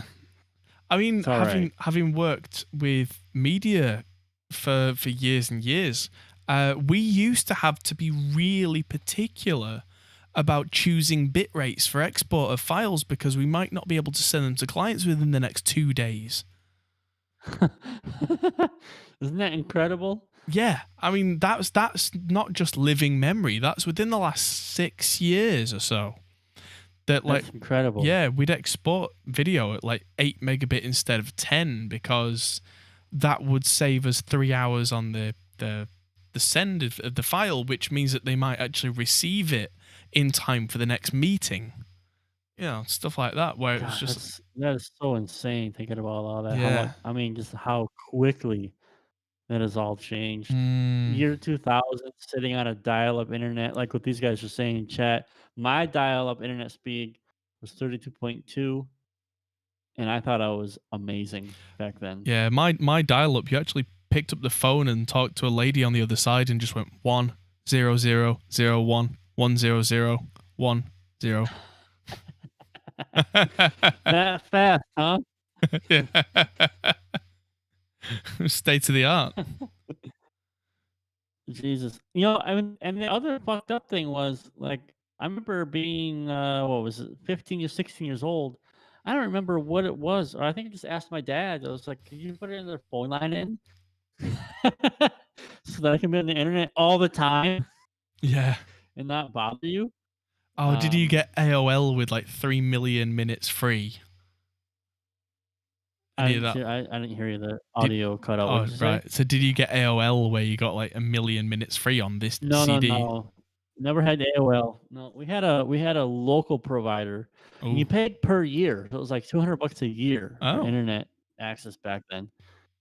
But I mean, it was like, fuck, man, 28.8, 32.2, and we lived on the outskirts of the town, so the service got worse, obviously. If Mm. you lived in the center of town, you got a solid 52.8, 52. You almost got to what the Yeah. dial-up Oh, yeah, internet, you almost got the 56 56.6, limit, right? yeah. Yeah, you were living the fucking dream, right? Right, 50. yeah, yeah. Just Mm. And then, they got DSL, but it was super limited only to people literally on the main street of the town. Right. Um, again, the dream. And then I remember when school got cable for the first time, I was just sitting there going, "Ah!" Uh, I don't wanna leave. I don't wanna leave the computer lab. This is amazing. It's just like, what site can I go to now? It loads instantly. This is fantastic. This is 2000, guys. Year 2000. Yeah. Yahoo. Okay, Yahoo search, I think, was just starting to become a thing. No Google yet. We sound like dinosaurs right now. Yeah. Oh, I know. No YouTube. Oh God, YouTube wasn't really a thing until I was halfway out of Oh, university. Jeez. shit, man. Shit, man. If Even I in 2007 if I'd known then that or I 8, should have still got wasn't. onto YouTube and started making videos about music production, I would be the king right now of music production. No shit. Ask Jeeves. Chris is on point. It was Ask Jeeves. Nah, Yep. Alta Vista, I learned a lot of the search code brackets and things for Alta Vista. Much preferred Alta Vista. Alta Vista, yeah. Much preferred it to Jeeves. Ask Jeeves. For fuck's sake. God, we're old. Yahoo Yeah, Answers. I remember Yahoo used to be a game, all right? It was a fucking game where you would try to throw a lasso on a horse. It was like one of those Hungry Hippos games. That's what Yahoo was. Oh. Yeah, it was in the States. It sounds a bit like Buckaroo, you know? but more fun. Yeah, maybe, but it's similar, right? Maybe it's a different name, how they like to do that shit. Well, Buckaroo is where you gently play stuff on in case it kicks. Not quite the same.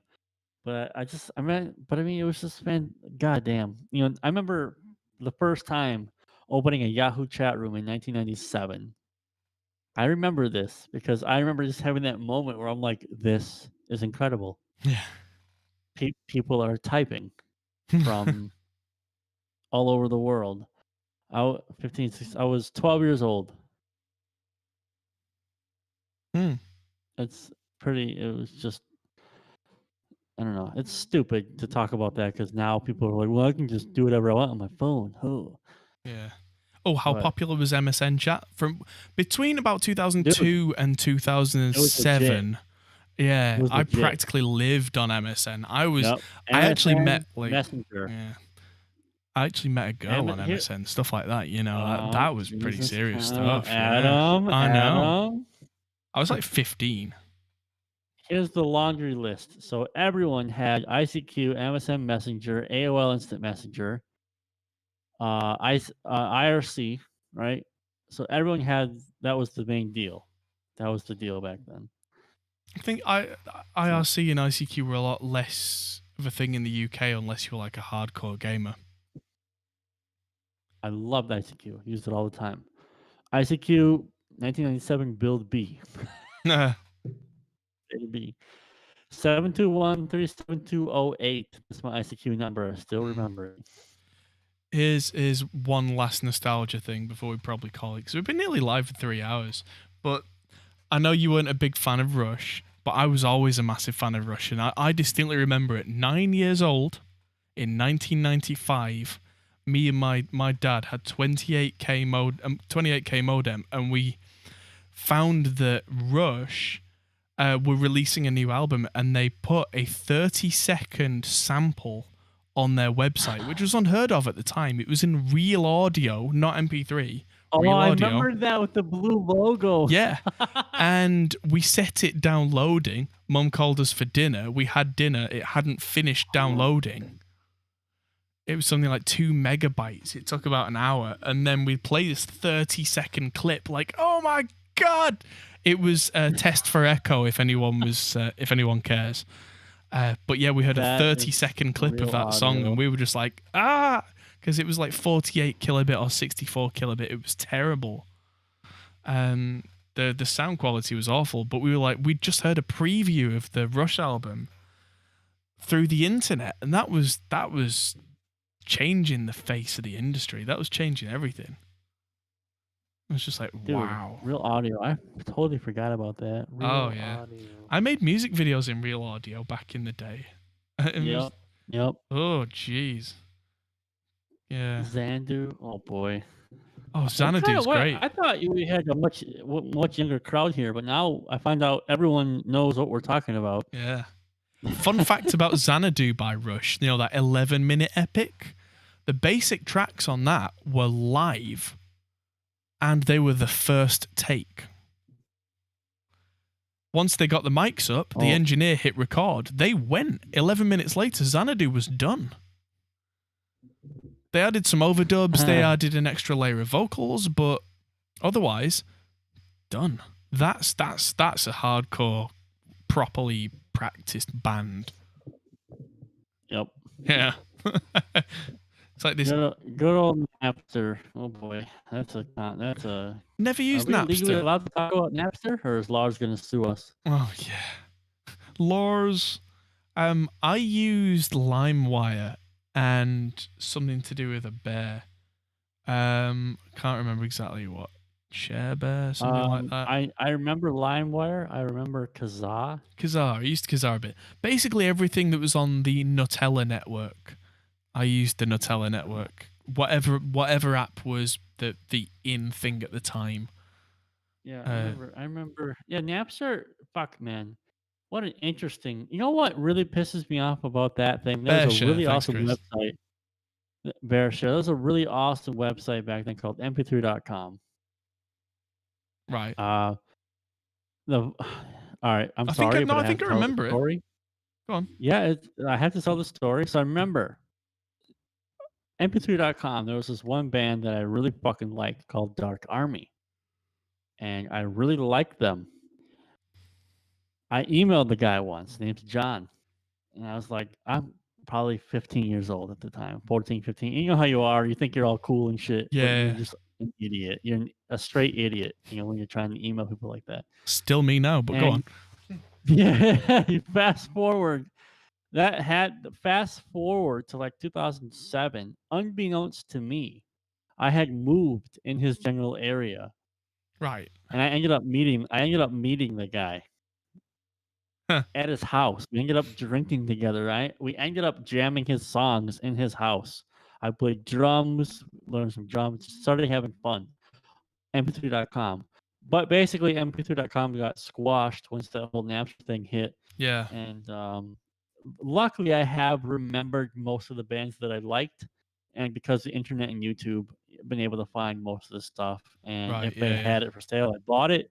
If they didn't, I found a way to acquire it, obviously. Mm-hmm. But that was a really cool site. That was probably the first time where you just could upload your shit to a platform and anyone could just listen to it if they felt like it. I have to check this out. He did as well. Jesus Christ. There's a man called Justin Frankel, and it seems that he basically has ruled my life for the last 25 years. What the hell? Justin Frankel made Winamp, that much I knew. Justin Frankel developed the Nutella network, so LimeWire and all that kind of stuff was run on the network that this guy made. And then he made a DAW and called it Reaper. What? Yep. That's insane. Yeah, man. I mean, I knew that Justin was the founder of Kokos. I knew that Justin made Reaper and that he made Winamp. I didn't know the Nutella connection. Thank you, Eduardo. That's probably one of the few times in the real world where like the good guy wins all the time. Yeah, very, very rare, but yeah, absolutely. Yeah, that guy could code like nobody else. Well, he's smart. I mean, he's also got the business sense. I mean, he sold Winamp for a gajillion dollars, right? Yeah. And then what's the next logical step? A dog. I mean, that's infinitely more difficult. It's a project that'll never end, essentially. Yeah. Yeah. So that all the respect to that dude. And okay, just closing thoughts on the computer build, because at 3 hours, I think it's time to call it. I mean, computer's fantastic. Buy it. Yeah, I made a link that I put in the chat, I think. Yeah, so I'll just copy this again and put that in the chat for anyone who's interested, and I will post this in the description for anyone who's watching this afterwards. But almost all the parts there, apart from the Cool Master, they're all cheapest on Amazon. That's fascinating. So I could order most of this and probably have it all turn up tomorrow. That's interesting. That's silly. That is kind of silly. Although knowing Amazon, it'd be some of it would turn up tomorrow, some of it would turn up separately tomorrow, some of it would turn up Sunday, some of it would turn up Monday. Right. Or not at all in my case. Yeah. Well, That's the yes, running indeed. meat. Yeah, okay, I got a question. Is it actually legitimate what Glenn did with the second mouse, or is he You trolling know what? everybody? I don't know. I've not asked him, but I think it's real because he did open the seal on camera and someone called him out on a little edit and he did defend it. So I think he's being genuine. What are the chances of 2 in a row? Honestly, probably fairly high. Is If it like it would probably be like if someone if someone did a scam, then sent a batch, did a scam of a whole that's batch what I and was sent the batch yeah. to a warehouse, then everyone that Glenn gets sent from that batch is going to be just as screwed. Yeah. Oh man, brutal. I mean, because I watched the video a couple times, I don't think he's acting. Yeah. I think it's No, a the way that he threw legit it, yeah. reaction. I mean, yeah. he's got no reason to lie about it. I mean, why would he do that? I had a slight shipping snafu of my own, which I do need to get in contact with Amazon with. I bought a load of drumsticks off Amazon, in with a load of other stuff I was ordering, and I ordered 4 sets of ProMark's 5A rebound models, which are my favourite drumsticks right now. They've got kind of a slightly thinner taper so that as you hit the drum, it bounces back. It's nice for someone who's got kind of slightly bad wrists like me. The regular 5/8, and there's another model called the forward model. The forward model is actually thicker at the top, so as you hit the drum, you get more of a whack. But for me, it hurts like hell, and they've sent me 2 rebound sets and 2 forward sets. When I ordered 4 rebound sets. I know. Yeah, there was the sarcasm there. Oh right. But the packaging actually said rebound on it, and the product inside was wrong. So fantastic. yeah, It's interesting that you bought the rebound set of ProMark, because I hate ProMark because they have a really dead rebound for most of their line. I always preferred either Vader or Vic Firth. Now, I was put off Vic Firth years ago. Every pair of Vic Firth I've ever played with breaks in about 10 minutes. How are you playing? Are you a really hard hitter? Like yes. A big basher? Well, I'd like to think at this point that my technique's not too bad, but I have a very hard snare hit, which catches the rim and everything. It's consistent rim shots. So I'm hitting it pretty brutally. And I expect sticks to break after a while because of what I'm doing. I expect that. But Vic Firths consistently break far too quickly compared to any other brand, in my experience. I don't know why. Don't know what it is. But that's been my experience. Zildjians seem to last forever, their sticks. And ProMarks just generally tended to kind of feel right to me, so I stuck with them. And then when the rebounds came out, it just feels right on the kit. So yeah, I mean, to Ace Man, I was a bass player first, and guitarist second, and then in my 20s I spent several years learning to play drums, because I'm one of those people where if I can't find someone to do what I want, I'll do it myself. So if it's like, no, do it like this, sit down behind the kit, it's like, that's me. So I was a guitar player, and then I heard Nicholas Barker play drums for the first time, and I was like, I'm playing the wrong instrument. Yeah. Big fan of drums. I miss playing drums terribly, but no place for them right now. You'll find it at some point. But yeah, I recently in the last few years got far more into things like tuning drums and skin selection and cymbal choice. Being an engineer, I suppose that's kind of not to be unexpected. And that's why today I got a shipment of things like I just got. I'll pull these out of the packet. I should have pulled the other one out of the packet, really. yes, this one's still sealed. Let me just rip it open. There we go. New bass drum beaters that have got rubber contacts. There you go. So the bouncy rubber contacts, which means I got 2 of them so I can have them on a double kick. And as you strike the surface, not only does it give you not quite a like plastic ended click, which I'm not a big fan of that slightly fake clickiness, but it's kind of there, but it also naturally springs itself back a little bit. So I've got a pair of those to help with, because my legs are weak as hell. So I'm trying to find everything that I can to get a feel where it's relatively light, but still flicks back properly. Feel, yeah. Because drums are yeah, drums are difficult. Absolutely. I found that the nicest tunings of drums for rock and metal for me, the batter head's quite loose. Because it gives like really loose, like almost like a baseball glove catching the beater. Which means that, but you naturally get a doof without, because you know if you tune it up too far, you get a kind of bong bong on the kick drum, which is a real pain to try and EQ out. So I'm just looking around because there's a slight burning smell in here, and I just want to make sure that the burning smell is probably a moth hitting the light bulb and not something in the house catching fire. Nah, it's fine. Drums are awesome. Drums are a lot of fun. I was, like with it's interesting. You talk about cymbals and heads. Yeah. You want a nice clear drum sound. Basically, go with clear heads. If you want like a muffled, cloudy sound, vintage sound, coated heads. Yeah, I found that cymbals now. That's like not really as much as you think, actually.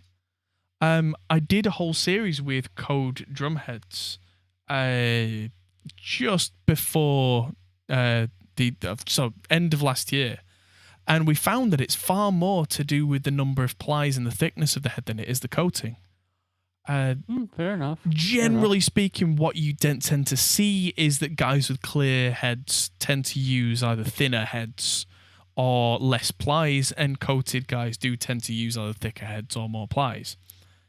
So I think that's where the association comes from, that you just assume then that clears are more open and coateds are darker sounding, for lack of a better description.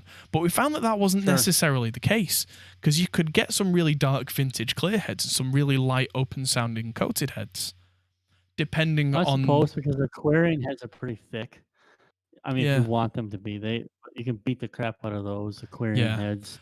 So that's the thing. Like, I've learned that in the studio, I generally do like single ply heads on toms, especially, but they probably won't last more than a couple of days of tracking tops, because single ply heads, big time. Yeah, you dent them big time.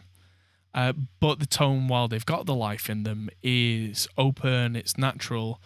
You can use a minimum amount of dampening on them just to stop them ringing all day long, but trying to avoid dampening where possible is great. But I've also learnt that a really good way to control the drums, especially toms, is to have underside heads that have dampening rings on rather than the top heads.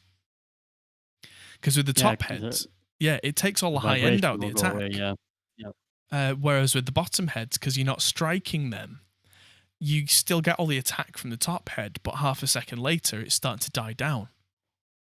Sure. Great. So that makes sense. Yeah, it kind of goes... those are those Evans heads, right? They used to do those with the rings right on them, the dampening rings, like on the kicks. Yeah. I really don't like those like EMAD kick skins myself. That's what the fuck they're called. Yeah. Yeah. My general experience with EMAD skins is they're for drummers who are like, I don't know how to tune. So you put that on and it just kind of deadens everything, so it sounds passable. I'm going to raise my hand here. Well, I used a tuner. I don't remember what I used. Drum dial. A tuner dial. Yep. Yeah. I also learned that drum dials are practically flipping useless.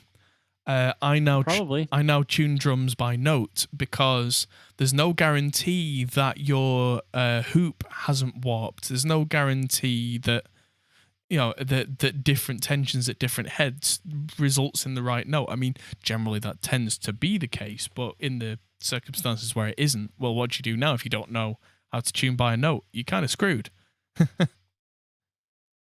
Got a good question from Marty here. From minimal drum mic setup. For a Specify minimal drum mic. 1, 2, 3. How well, many mics? for me, absolute minimum is 4. Kick, snare, overheads. Absolute minimum. So probably ID44 is the absolute minimum. There you go. So that's what here. But yeah, Rhetoric. Drums out of tune, duct tape to the rescue. No, drums out of tune, tuning key to the rescue.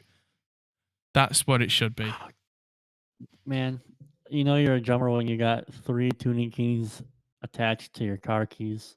Yeah, I usually have a drum key attached to my house keys. Yeah. I haven't at the moment because it's sat on one of the shelves in the studio, but I've got 3 drum keys there, so one of them's going back on my keys. Fuck, dude. But genuinely, I tune drums now with an app on my phone that is pitch pipes. There we go. So I just find whatever note I need the drum to be, and I keep pressing that as I hit around the drum to get the overtones. And then suddenly, that makes sense. Yeah, because I get to decide then what tuning each drum is in. And I can tune the resonant head at an interval to the top head so they're not the same, so it doesn't just ring forever. And I actually learned a lot of this from Nolly's Creative Live course, where he talked about how he tunes drums, and I just kind of went, yoink, I'll have that. Thanks. Yeah, I'll take that. Yep. Thank you very much. Yeah. This guy seems to know what he's talking about. Absolutely. I will steal this. Yeah. And 100% just worked perfectly. So I was just like, right, writing this down, saving this for another day. Cheers. Cheers, Aaron. How's it going? Yes. Hello. Good day. Typical timing again. We are not far off finishing the stream, but yeah. Why a B50 board? Because it's perfect for what we need. Discord has been kind of lame tonight with call quality. Yeah, the video's not ideal.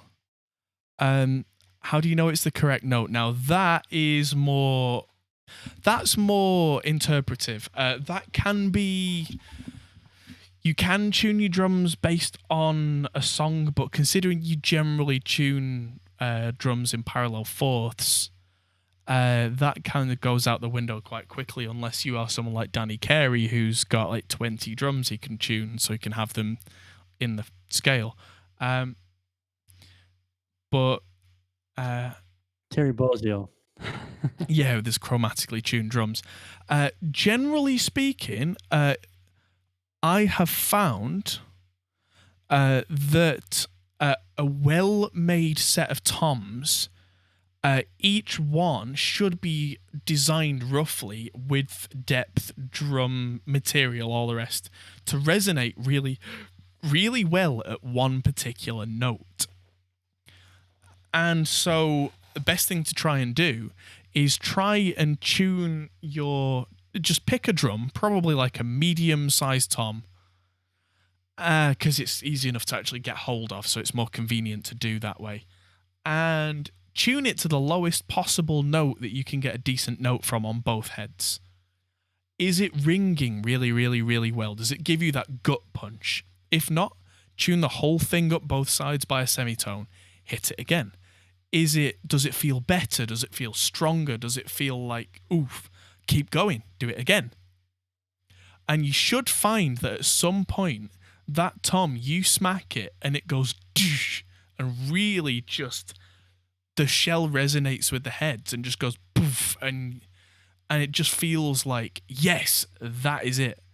And if you go too far, you'll find that you get a little higher and the drum starts to not only not have that gut punch, but it starts to have a bit of a dong, dong kind of it's ringing too long, but it's not got that gut punch thing. So tune it back down because you already found the note. So once you've done that, then you should be able to tune your drums, your other toms, in fourths. So like if you found a perfect note for a drum, that drum was E, try going up and tuning the next drum to an A and see if that works. Because that should, again, in theory, ring really well. And the more expensive drum kits, I generally find they've taken the time to do that in construction, is make sure that with the depths and the wood and all that kind of stuff, that's working. DW drums are a really good example of this. Their main guy, John Good, they call him the Drum Whisperer. He will actually get the drum shell once the shell's been made without any hardware on. He'll pick it up and start thumping the drum and listening for a note. And that shell will resonate at a particular note. And DW actually write on the inside of each drum what that note is, which saves you a lot of time.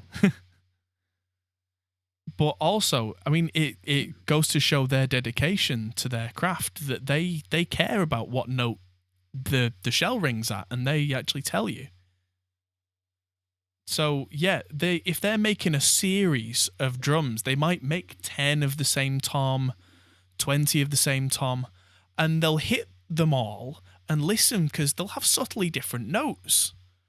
Because wood grain, it's organic, right? Sometimes it'll have different tensions, that kind of thing. And apparently what they do is they find the one that's got a note that matches one for the next size up. And they make a set out of them. And then they make a different set out of ones that match and a different set out of ones that match.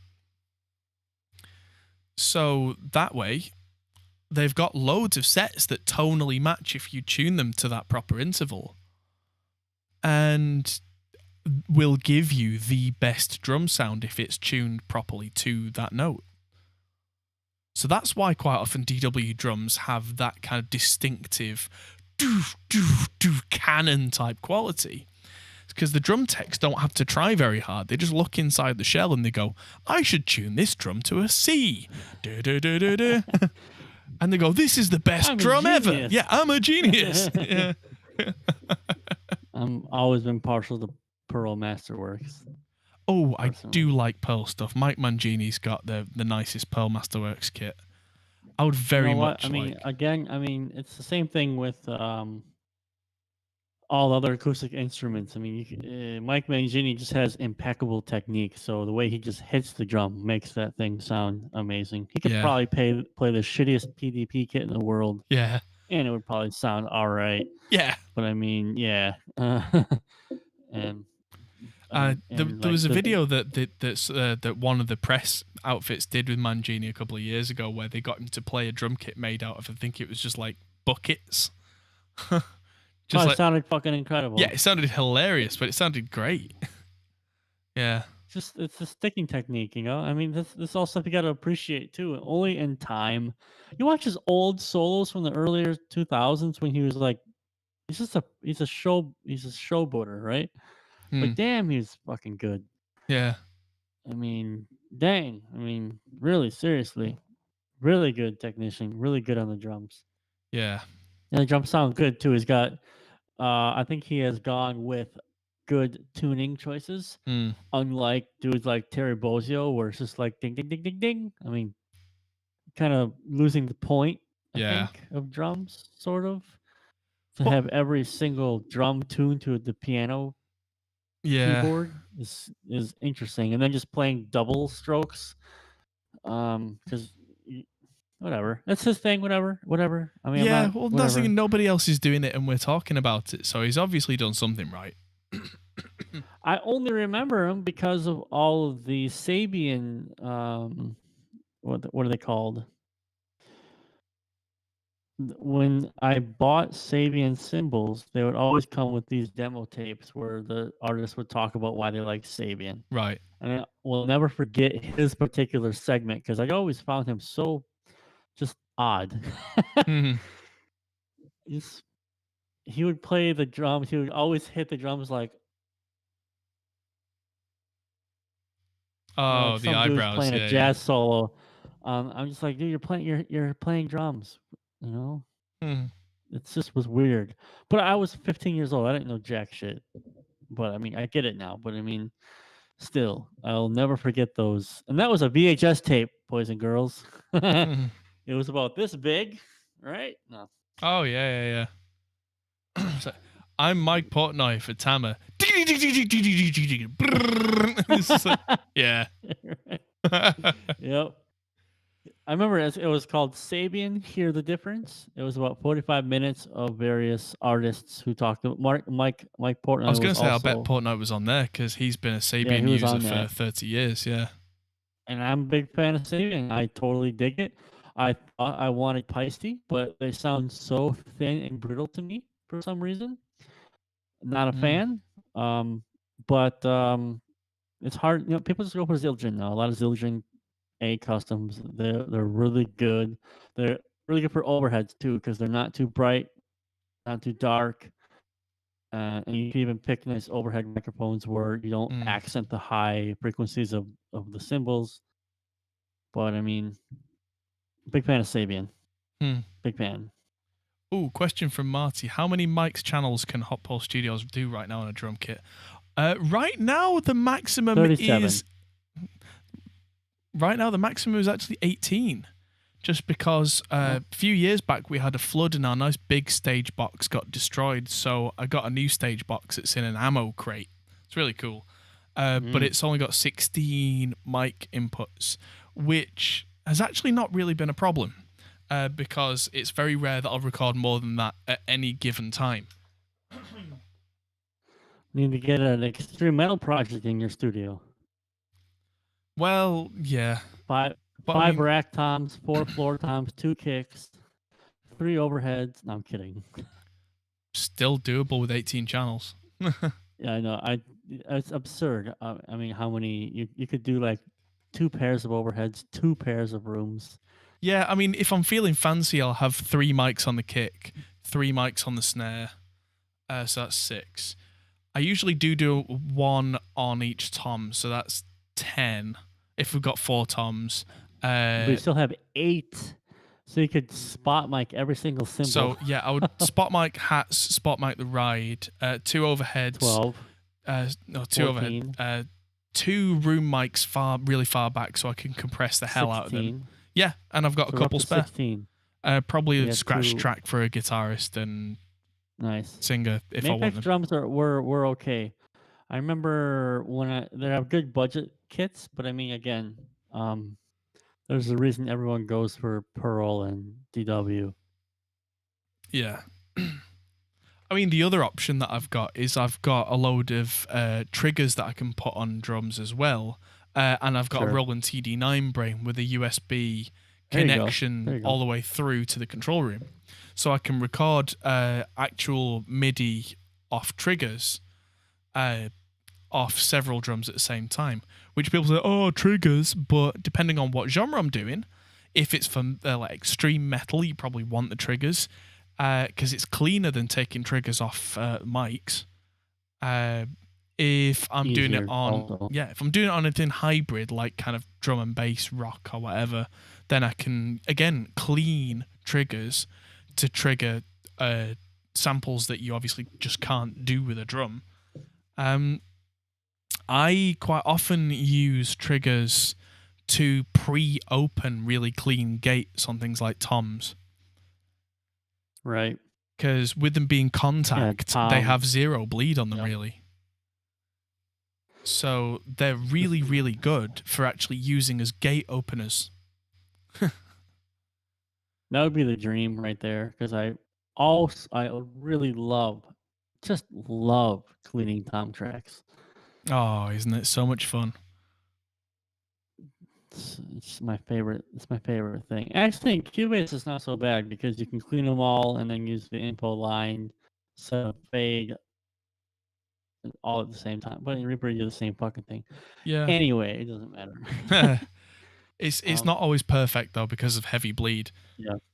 But yeah, if I you're know, using, and then you gotta hope you got a sample so you can replace that hit. Like it always happens when it's like a floor tom to China. It's a very common Oh god, yeah, and the China's bleeding issue. right into the floor tom.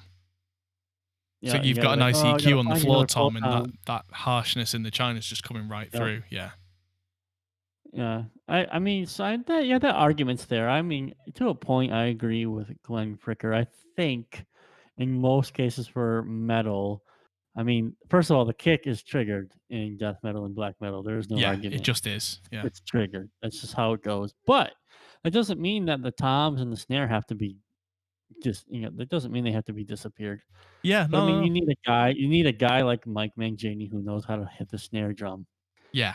to get a good snare drum. So again, it comes down to the player, and unfortunately, the good drummers are not a dime a dozen like Mm, a lot of mediocre guitar players, so on and so forth. But some people have red light fever. I've been recording myself just like you have. You could probably, oh, we're gonna record now? Cool. Pulse doesn't even increase. yeah. And I talk to some people who are like, man, I press record and I start playing. I can't even think. And I'm just like, take it for granted how Yeah. long we've been doing this. Yeah, you definitely learn to roll the punches, don't you? Like, it was only a couple of weeks ago I was doing a mix on stream, and the band wanted me to play bass on the track. I hadn't heard the track ever before the stream, and I played half the bass for the track in about 6 minutes whilst talking to the audience. Right. Because I Yeah, mean, it because wasn't a it's not particularly that big a deal. yeah, it wasn't a difficult bass part. I'm not saying, oh, look at me, but the point is, it wasn't pressure for me. It's what I do every day. And so it was just like the bass part was literally just ding ding ding ding ding ding ding ding ding ding ding ding ding ding ding ding. It was pretty straight ahead. But that's it. I'm saying, well, so this is the fourth, this is going up to the major six, this is going to resolve whilst I'm tracking. And Yeah. but I'm used, especially on bass where that I really am at home.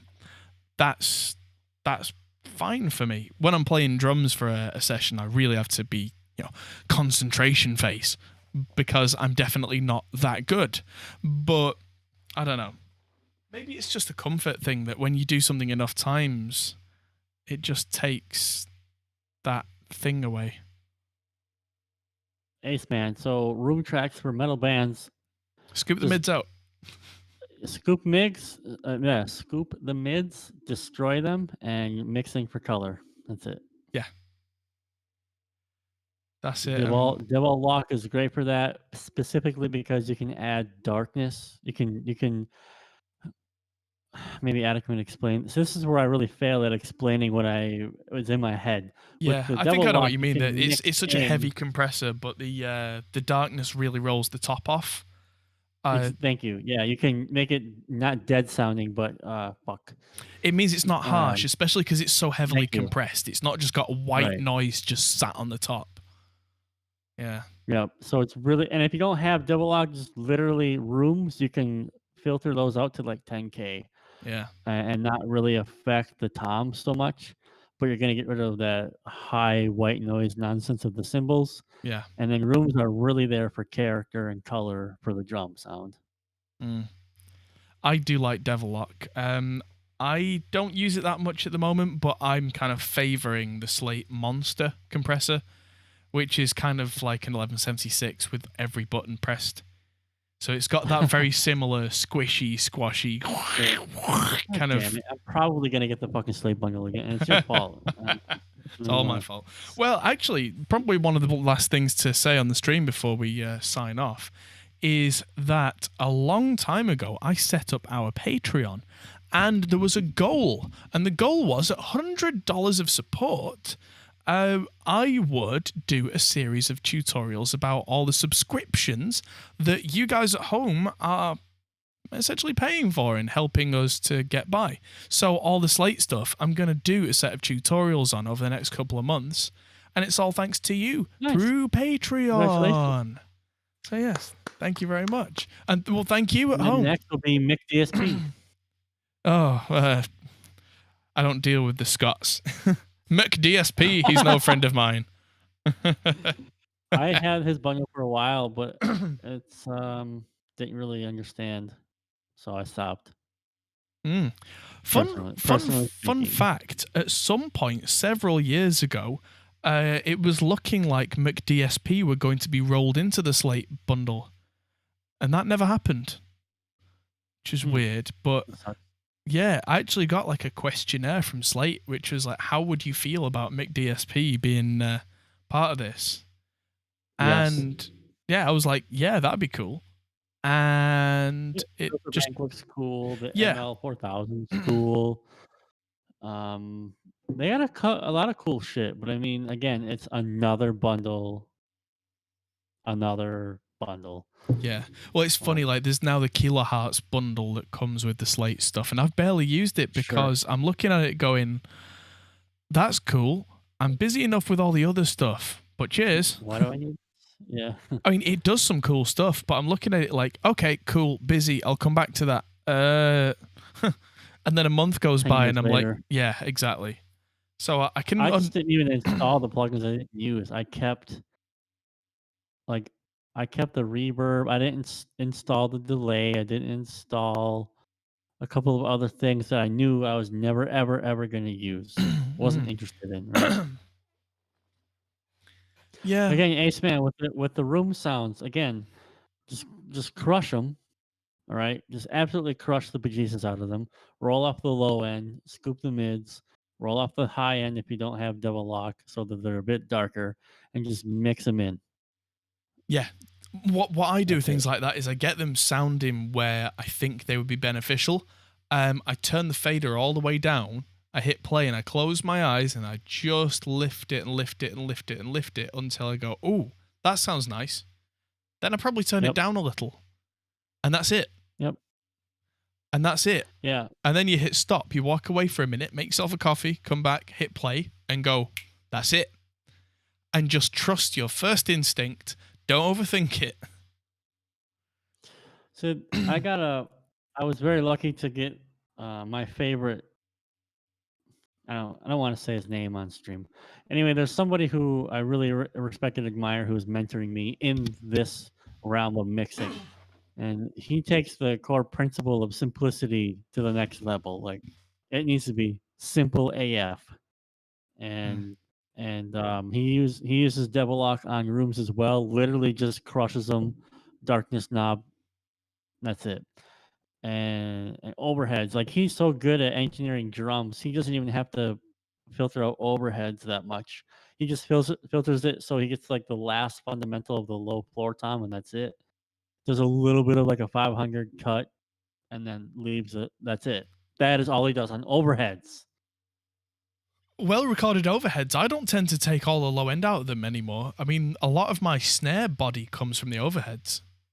That's the thing he was saying, and he can Yeah. do that because when you're working in extreme metal, he doesn't record a kick, so there's no Ah, kick drum in the so overheads. is that recorded separately for him, or is Nope. that So it's a trigger? no, what he did is he converted a floor tom into a kick. Right, Because okay. and I can confirm this as a drummer. You cannot play on a kick pad like you play on a real drum. It's Right. just fundamentally not the same. Okay. It's annoying, actually. And so the idea is with the floor tom, you still have a head. You're still playing on a real drum. Right. So you still get some of the feel. And then you just attach a trigger into it and you capture a MIDI signal. That's it. Yeah. But is So that there's like no it's a stuffed mesh head. full? Oh, it's No, a mesh head. head. Oh, right. Well, I've got he a 20-inch kick drum that's got a mesh head and trigger system inside it. So that would probably be so ideal it's for that. literally indiscernible. Yeah. Yeah, I've Well, I got mean, a custom kind of triggering kit for that. Yeah, which That's awesome. Yeah, but before I it's was fantastic. confident in recording acoustic drums, I had a full size mesh heads drum kit by a company called Joe Becky, and we would record with that. And some of the best recordings we've ever done have been with that because it's fairly indistinguishable from from the real deal. Right. And as long as it feels weird for drummers because they're just like, it's not loud, so I don't like it. But once you get over that, Yeah. like quite often I It's would not record. loud and it's great. Yeah. Quite often I would have the drum sounds through either Slate drums or Superior or something fired back into the room through a PA system, but also record real cymbals with it at the same time. So I would have cymbals on the overheads. I would have some bleed from the shells through the PA system onto the overheads. Right. like a real drum kit. So it all starts to hybridize and come together at that point, and you just roll with the bleed at that point. Yeah. And it actually gave a Yeah. So really, really there's nice something to sound. do. Yeah. It's fun. Yeah. Yeah. I mean, like questions like this, Ace Man. First of all, like learn from Adam. He's very knowledgeable, 4 times knowledgeable than I am. Um, and like I'm first one to say that I'm an idiot. I can't read music. I don't know what it all means. I just hear it in my head, and I do this until I get what I want. Adam's the guy to go to if you're like, hey Adam, why does A do this? And he could be like, well, A does this because X, Y, Z. And so I'll you still need be people like we writing in a need book people and like I'll be like, that. well, here's your answer. Stop asking. I'm busy. We need people like Alex for sure. I mean, Adam, we need people like him because he's the actual guy that'll get people like me to learn something worth a damn instead of just going the thingy over there with the connector, the thingy. The clicky thing. I'll Yeah, be the one like, and he'll be don't like, plug that XLR BBC connector that I showed you into the microphone. and I'm the guy going XLR. What's that? And Adam's going, and there's a laugh track behind us. So, It's a shame we don't have Liam here. It actually has a laugh track on a button. but and then, so learn from people like Adam, and like support Adam, like with the Reaper thing. I'm sure I would hope that Adam's going to put together a mixing course in the future. I would be pretty damn keen to check it out. People who get the Yes. results that you want to get are the people that you need to learn from, and that's just the way it is. So whoever that person is, I don't think matters so much. But I mean, Adam clearly has the knowledge and the know-how, and for some damn reason, he allows me on his stream. I don't know why, but here I am. Yes, and I think at that point, at the end of this infomercial, it's probably a good time to Infomercial.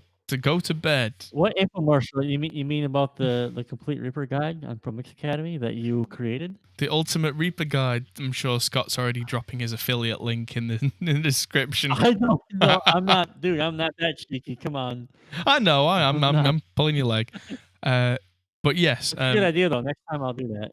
Yeah, absolutely. I mean, I'd still get the sale. So as much as I'd be mildly miffed, I mean, hey, do what you got to do. No, QVC channel over here. QVC Home Shopping Network. Buy now and get a free extra piece of sarcasm through a live stream. Is it free though? Or buy now and get your free roasting. Yes. Get your roasting tin with this free roast. Free roasting tin. Yeah. But yes. Mixing questions like that, you got to go to where the people can answer your questions. So definitely check out guys like Adam and then ask Adam where he learned his stuff. And then it just rolls on like that. And I will just hand you a large stack of Sound on Sound magazines and just go, get reading. That's only 40% of it. The 60% is putting that information into use by experimenting and pissing about. Oh, pissing about, I have been an absolute expert at, that's for sure. I've done more But that's why you pissing know about everything. them than a man with a shed. That's a lot of pissing about.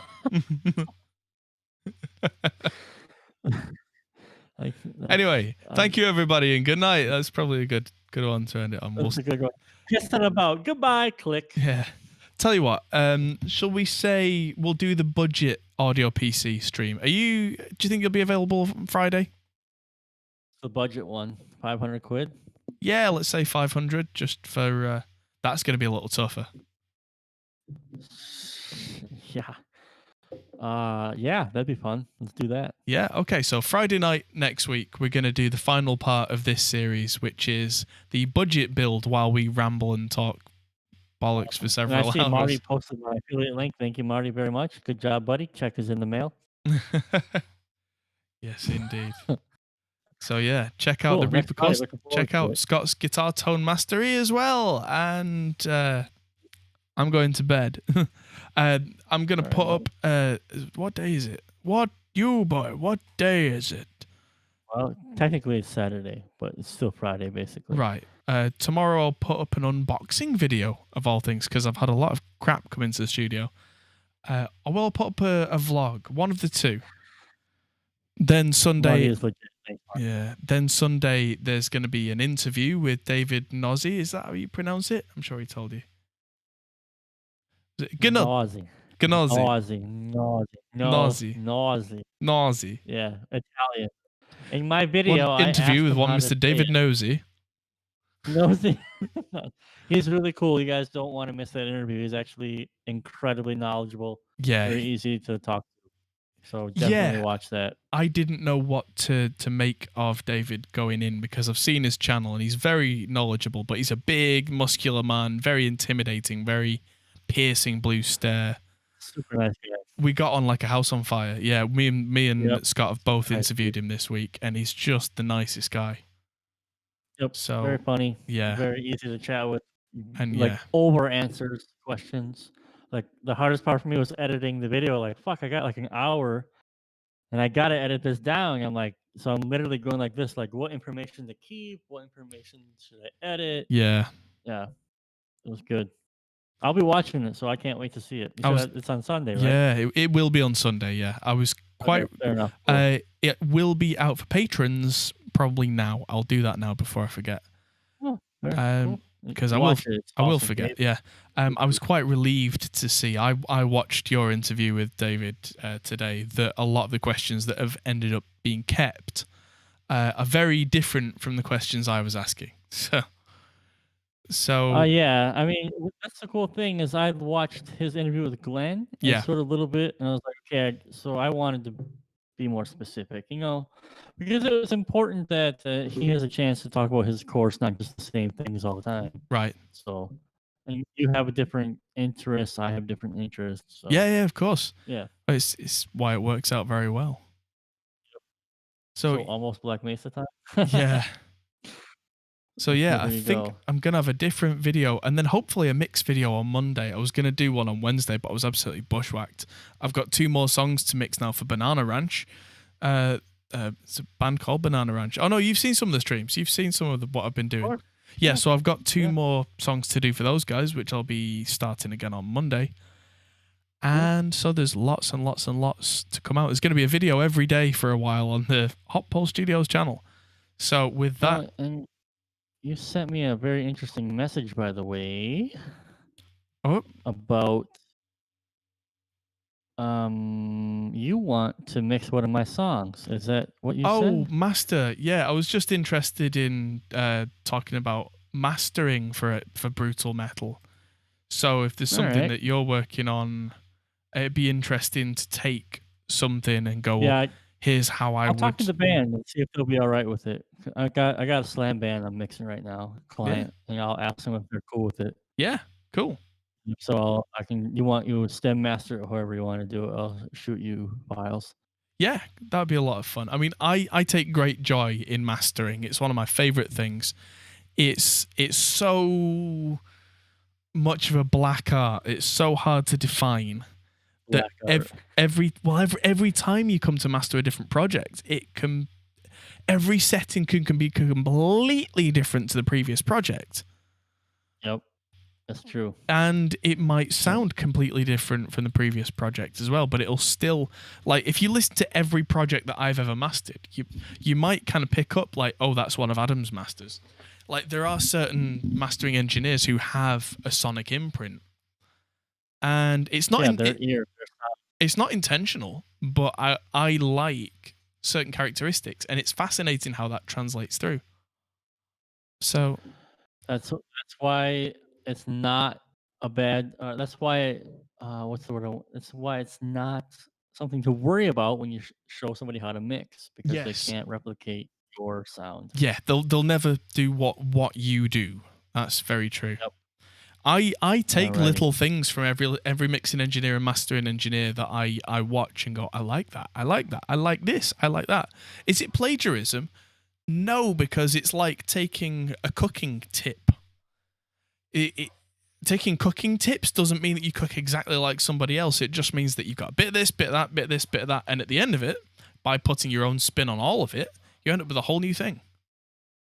Yep. And yeah, that's the awesome thing. So share all of your knowledge for free. No, I'm kidding. Yeah. But really do it. That'd be great. Yeah. Because I'm a poor man. I'm kidding. So, Yeah. all So, right. So, yes. dude, it was a lot of fun as always, man. I'm actually super honored to have been acquainted with you and now pretty much consider you a friend. And really looking forward to next Friday where we can completely fuck off Yes. again. Absolutely. And spend 4 hours talking about something that takes half hour. Yeah. Here's the computer. Now, let me tell you something. No. Yeah. So until then, and for every video in between, I'll see you very soon. Have fun, everybody. Cheers, guys. Thanks for having me. Hey everyone, that might be the end of the video, but if you fancy carrying on this conversation, we have a Discord server, link is in the description. We're also on Patreon, which is something you can really help us with. We also are on Facebook, Instagram and Twitter at Hop Hole Studios. See you there.